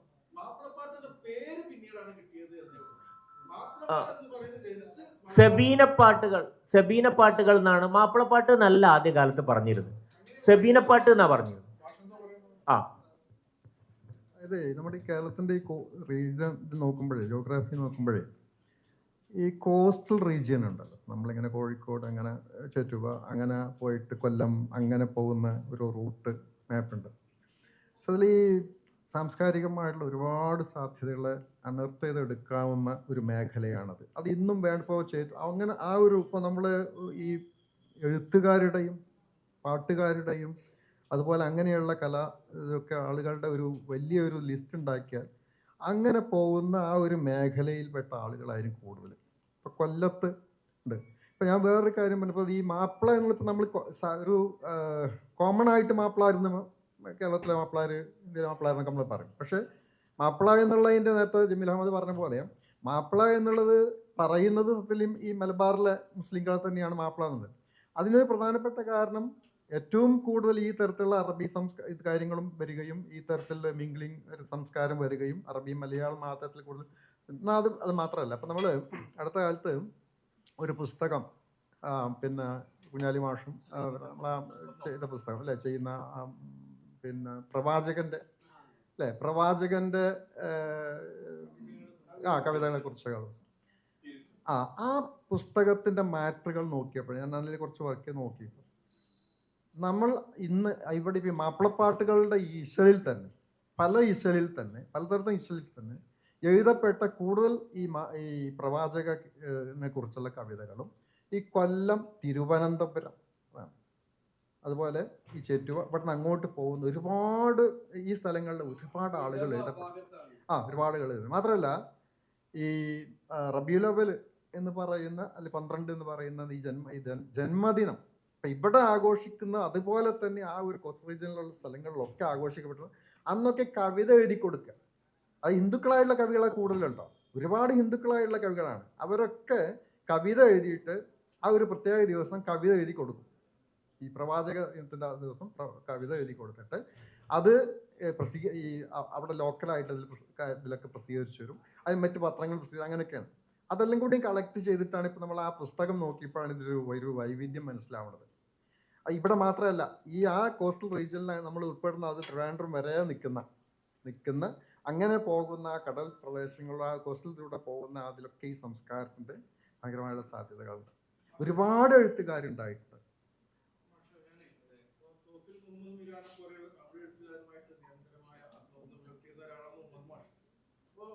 ഞാൻ അതിനെ ഈ മാപ്പിളപ്പാട്ടിനായിട്ട് ബന്ധിപ്പിച്ചിട്ടേ ഈ ഇപ്പോഴത്തെ നമ്മൾ അറിയപ്പെടുന്ന മാപ്പിളപ്പാട്ടിന്റെ ഒരു പൂർവ്വ സംസ്കൃതി തമിഴിൽ നിന്നാണ് എന്നുള്ളൊരു സംഗതി പറയുന്നുണ്ട്. അപ്പോൾ മാഷ് തമിഴ് ലിറ്ററേച്ചറുമായിട്ടുള്ള ബന്ധം വെച്ചിട്ട് അത് എങ്ങനെയാണ് ഇങ്ങനെ നമ്മുടെ ഈ ഒരു രീതിയിലേക്ക് വന്നതിന്റെ ഒരു ഇപ്പൊ മാഷ് ഇത് പറഞ്ഞപ്പോൾ കുറച്ചുകൂടെ വ്യക്തമായി. ഈ കൊല്ലം, തിരുവനന്തപുരം മേഖല അവിടുത്തെ ലിറ്ററേച്ചർ തമിഴിനായിട്ടും ആ തക്കല അങ്ങോട്ട് പോയിട്ട് തമിഴിനായിട്ടുള്ള ബന്ധം വരുന്നത്. അപ്പൊ അതിങ്ങനെ മലബാറിലേക്ക് ഇങ്ങനെ മൈഗ്രേറ്റ് ചെയ്യാനിടയായ ഒരു സാംസ്കാരിക സാഹചര്യം എന്തായിരിക്കണം മാഷ് കരുതുന്നത്? അതിലിപ്പോൾ ഈ മാപ്പിള പാട്ടിൻ്റെ കാര്യം എടുത്ത് നോക്കുമ്പോഴേ അത് ഒരു 9-ലധികം ഭാഷകളെങ്കിലും അതിലുണ്ട്. നമ്മൾ നോക്കും 9-ലധികം ഭാഷകൾ പലതരത്തിലുള്ള, അത് ഇന്ത്യൻ ഭാഷകൾ, അല്ലാത്ത ഭാഷകൾ, 9 ഭാഷകൾ ഇതിൽ അതിൻ്റെ വൊക്കാബുലാരി എടുത്ത് നോക്കിയാൽ നമുക്ക് ഒന്നുണ്ട്. അത് ആ എന്റെ ജാതി ചോദിക്കുന്ന കോളത്തില് മുസ്ലിം മാപ്പിള എന്നാണ് എഴുതുന്നത്. തിരുവനന്തപുരം ഭാഗത്തൊക്കെ എങ്ങനെയാണ് എഴുതുന്നത് ഈ മുസ്ലിങ്ങളെ? ഞങ്ങളെ മലബാറിൽ കാസർഗോഡ് എഴുതുന്നത് മാപ്പിള, അത് മലബാറിലേ എഴുതുന്നുള്ളൂ. അപ്പുറം എഴുതുന്നില്ല. തെക്കില്ല, തെക്ക് മുസ്ലിം എന്നായിരുന്നു. തെക്ക് മുസ്ലിം എന്നായിരുന്നു. ഇപ്പൊ ജമീൽ ആശ പറഞ്ഞ തമിഴുമായിട്ടുള്ള കണക്ഷൻ അതായത് പിന്നെ ഈ തെക്കൻ മുസ്ലിങ്ങളൊക്കെ മുസ്ലിം തന്നെയാണ് എഴുതുന്നത്. നമ്മൾ ഇവിടെ ആണ് മാപ്പിള എന്ന് എഴുതുന്നത്. അതൊരു റിസർവ്ഡ് കമ്മ്യൂണിറ്റി എന്നുള്ള റിസർവേഷൻ കീപ്പപ്പ് ചെയ്തുകൊണ്ടാണ് ഈ മാപ്പിള എന്നുള്ള അതിനൊരു പ്രത്യേക കൺസെഷനും കാര്യങ്ങളൊക്കെ ഉണ്ടല്ലോ. അങ്ങനെയാണ് മാപ്പിള എന്നുള്ളത് നമ്മൾ സ്കൂൾ ബുക്കിലൊക്കെ മാപ്പിള എന്ന് എഴുതുന്നത്. അപ്പം ഈ അങ്ങനെ ആ ഒരു തീരപ്രദേശത്തൂടെയുള്ള ഒരു പോക്ക് ഇപ്പം മലബാർ എന്ന് പറയുന്ന പ്രദേശത്ത് ആണ്. മലബാർ എന്നുള്ള പ്രദേശത്ത് അവിടുന്ന് വരുന്നവരായിട്ടാണ് ഇവിടെ ഒരുപാട് കവികളെ കുറിച്ചൊക്കെ പറയുന്നത്.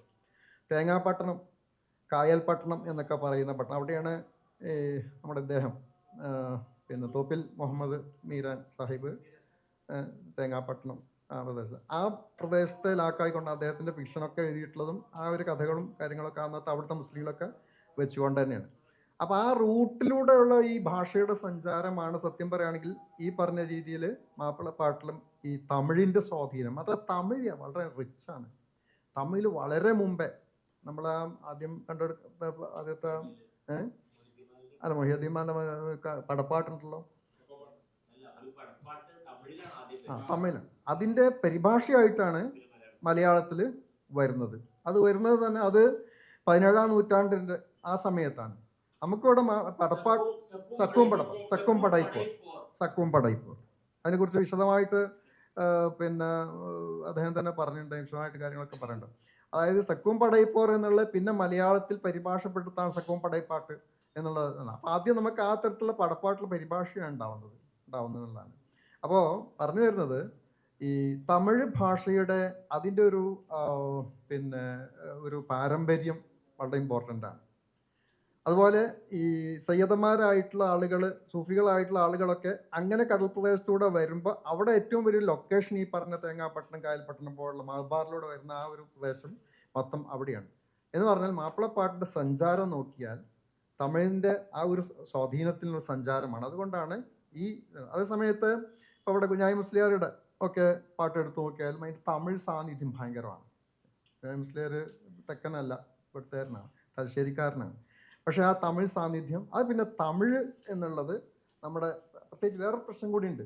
തമിഴും ഈ സംസ്കൃതവും തമ്മിലുള്ള ഒരു ഫ്രിക്ഷൻ നമ്മുടെ സാഹിത്യത്തിലുണ്ട്. മലയാള സാഹിത്യത്തിൽ പിന്നെ സംസ്കൃതത്തിൻ്റെ ഒരു വൊക്കാബുലാരിയും സംസ്കൃതത്തിൻ്റെ ഇത് വളരെ ഇതായിട്ട് നിൽക്കുന്ന ഒരു ഭാഷയും ഒരു സാഹിത്യവുമാണല്ലോ. കാരണം സാഹിത്യം മുഴുവൻ അതിൻ്റെ നോക്കിയാൽ അറിയാൻ പറ്റും സംസ്കൃതത്തിൻ്റെ ആയിട്ടാണ് വരുന്നത്.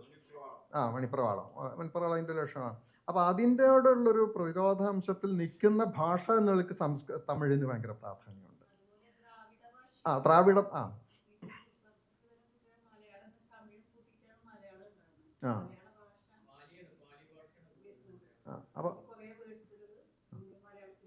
അപ്പോൾ തമിഴ് ഭാഷയുടെ ആ ഒരു ഇത് തന്നെയാണ് റിച്ച് ആയിട്ടുള്ള തമിഴിൻ്റെ ഒരു ഇത്. കാരണം അതിൽ കാര്യങ്ങൾ എക്സ്പ്രസ് ചെയ്യാൻ കുറേ കൂടിയും വളരെ പവർഫുള്ളാണത്.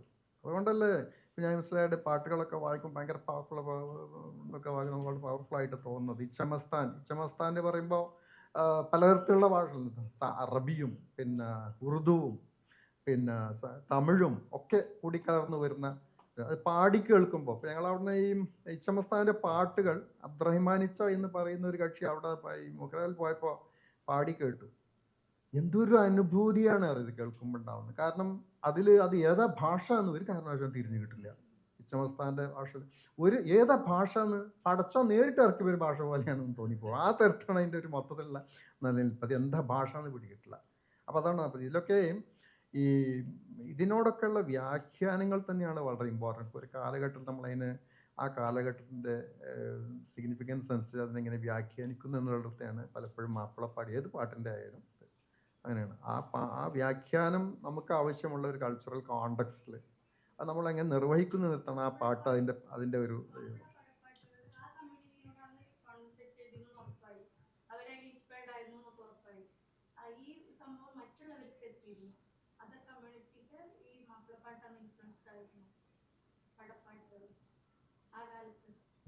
ഇല്ല മറ്റുള്ള ആളുകളെ സംബന്ധിച്ചിടത്തോളം ഇത് ഒരു അന്യമായ ഒരു സംസ്കൃതിയായിട്ട് തന്നെ നിന്നിരുന്നു. ഇപ്പോൾ മറ്റുള്ള പാട്ട് ഈ മാപ്പിളപ്പാട്ടുകൾ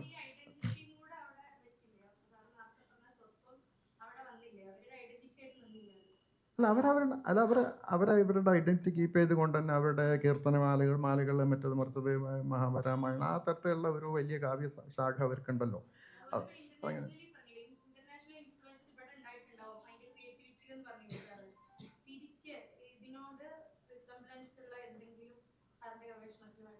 ഇവിടെ അങ്ങോട്ടോ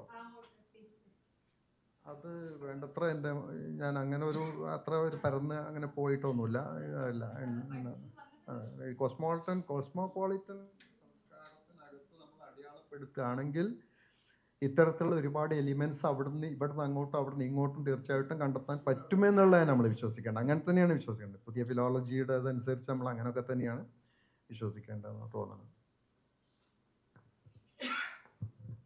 അപ്പോൾ 4 മണി ആണ് നമുക്ക് തന്നിരുന്ന സമയപരിധി. ഇപ്പൊ 4:10 അല്ലേ? അല്ല കുഴപ്പമില്ല, പിന്നെ ഇനിയൊന്നും ഇല്ലാന്ന് വിചാരിക്കുന്നു. അപ്പൊ നമുക്ക് കൺക്ലൂഡ് ചെയ്യാം അല്ലേ? പാട്ട് ഞാൻ 4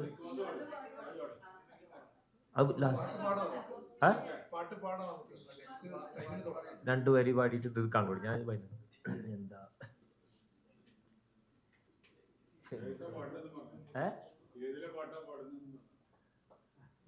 ഇത് പിന്നെ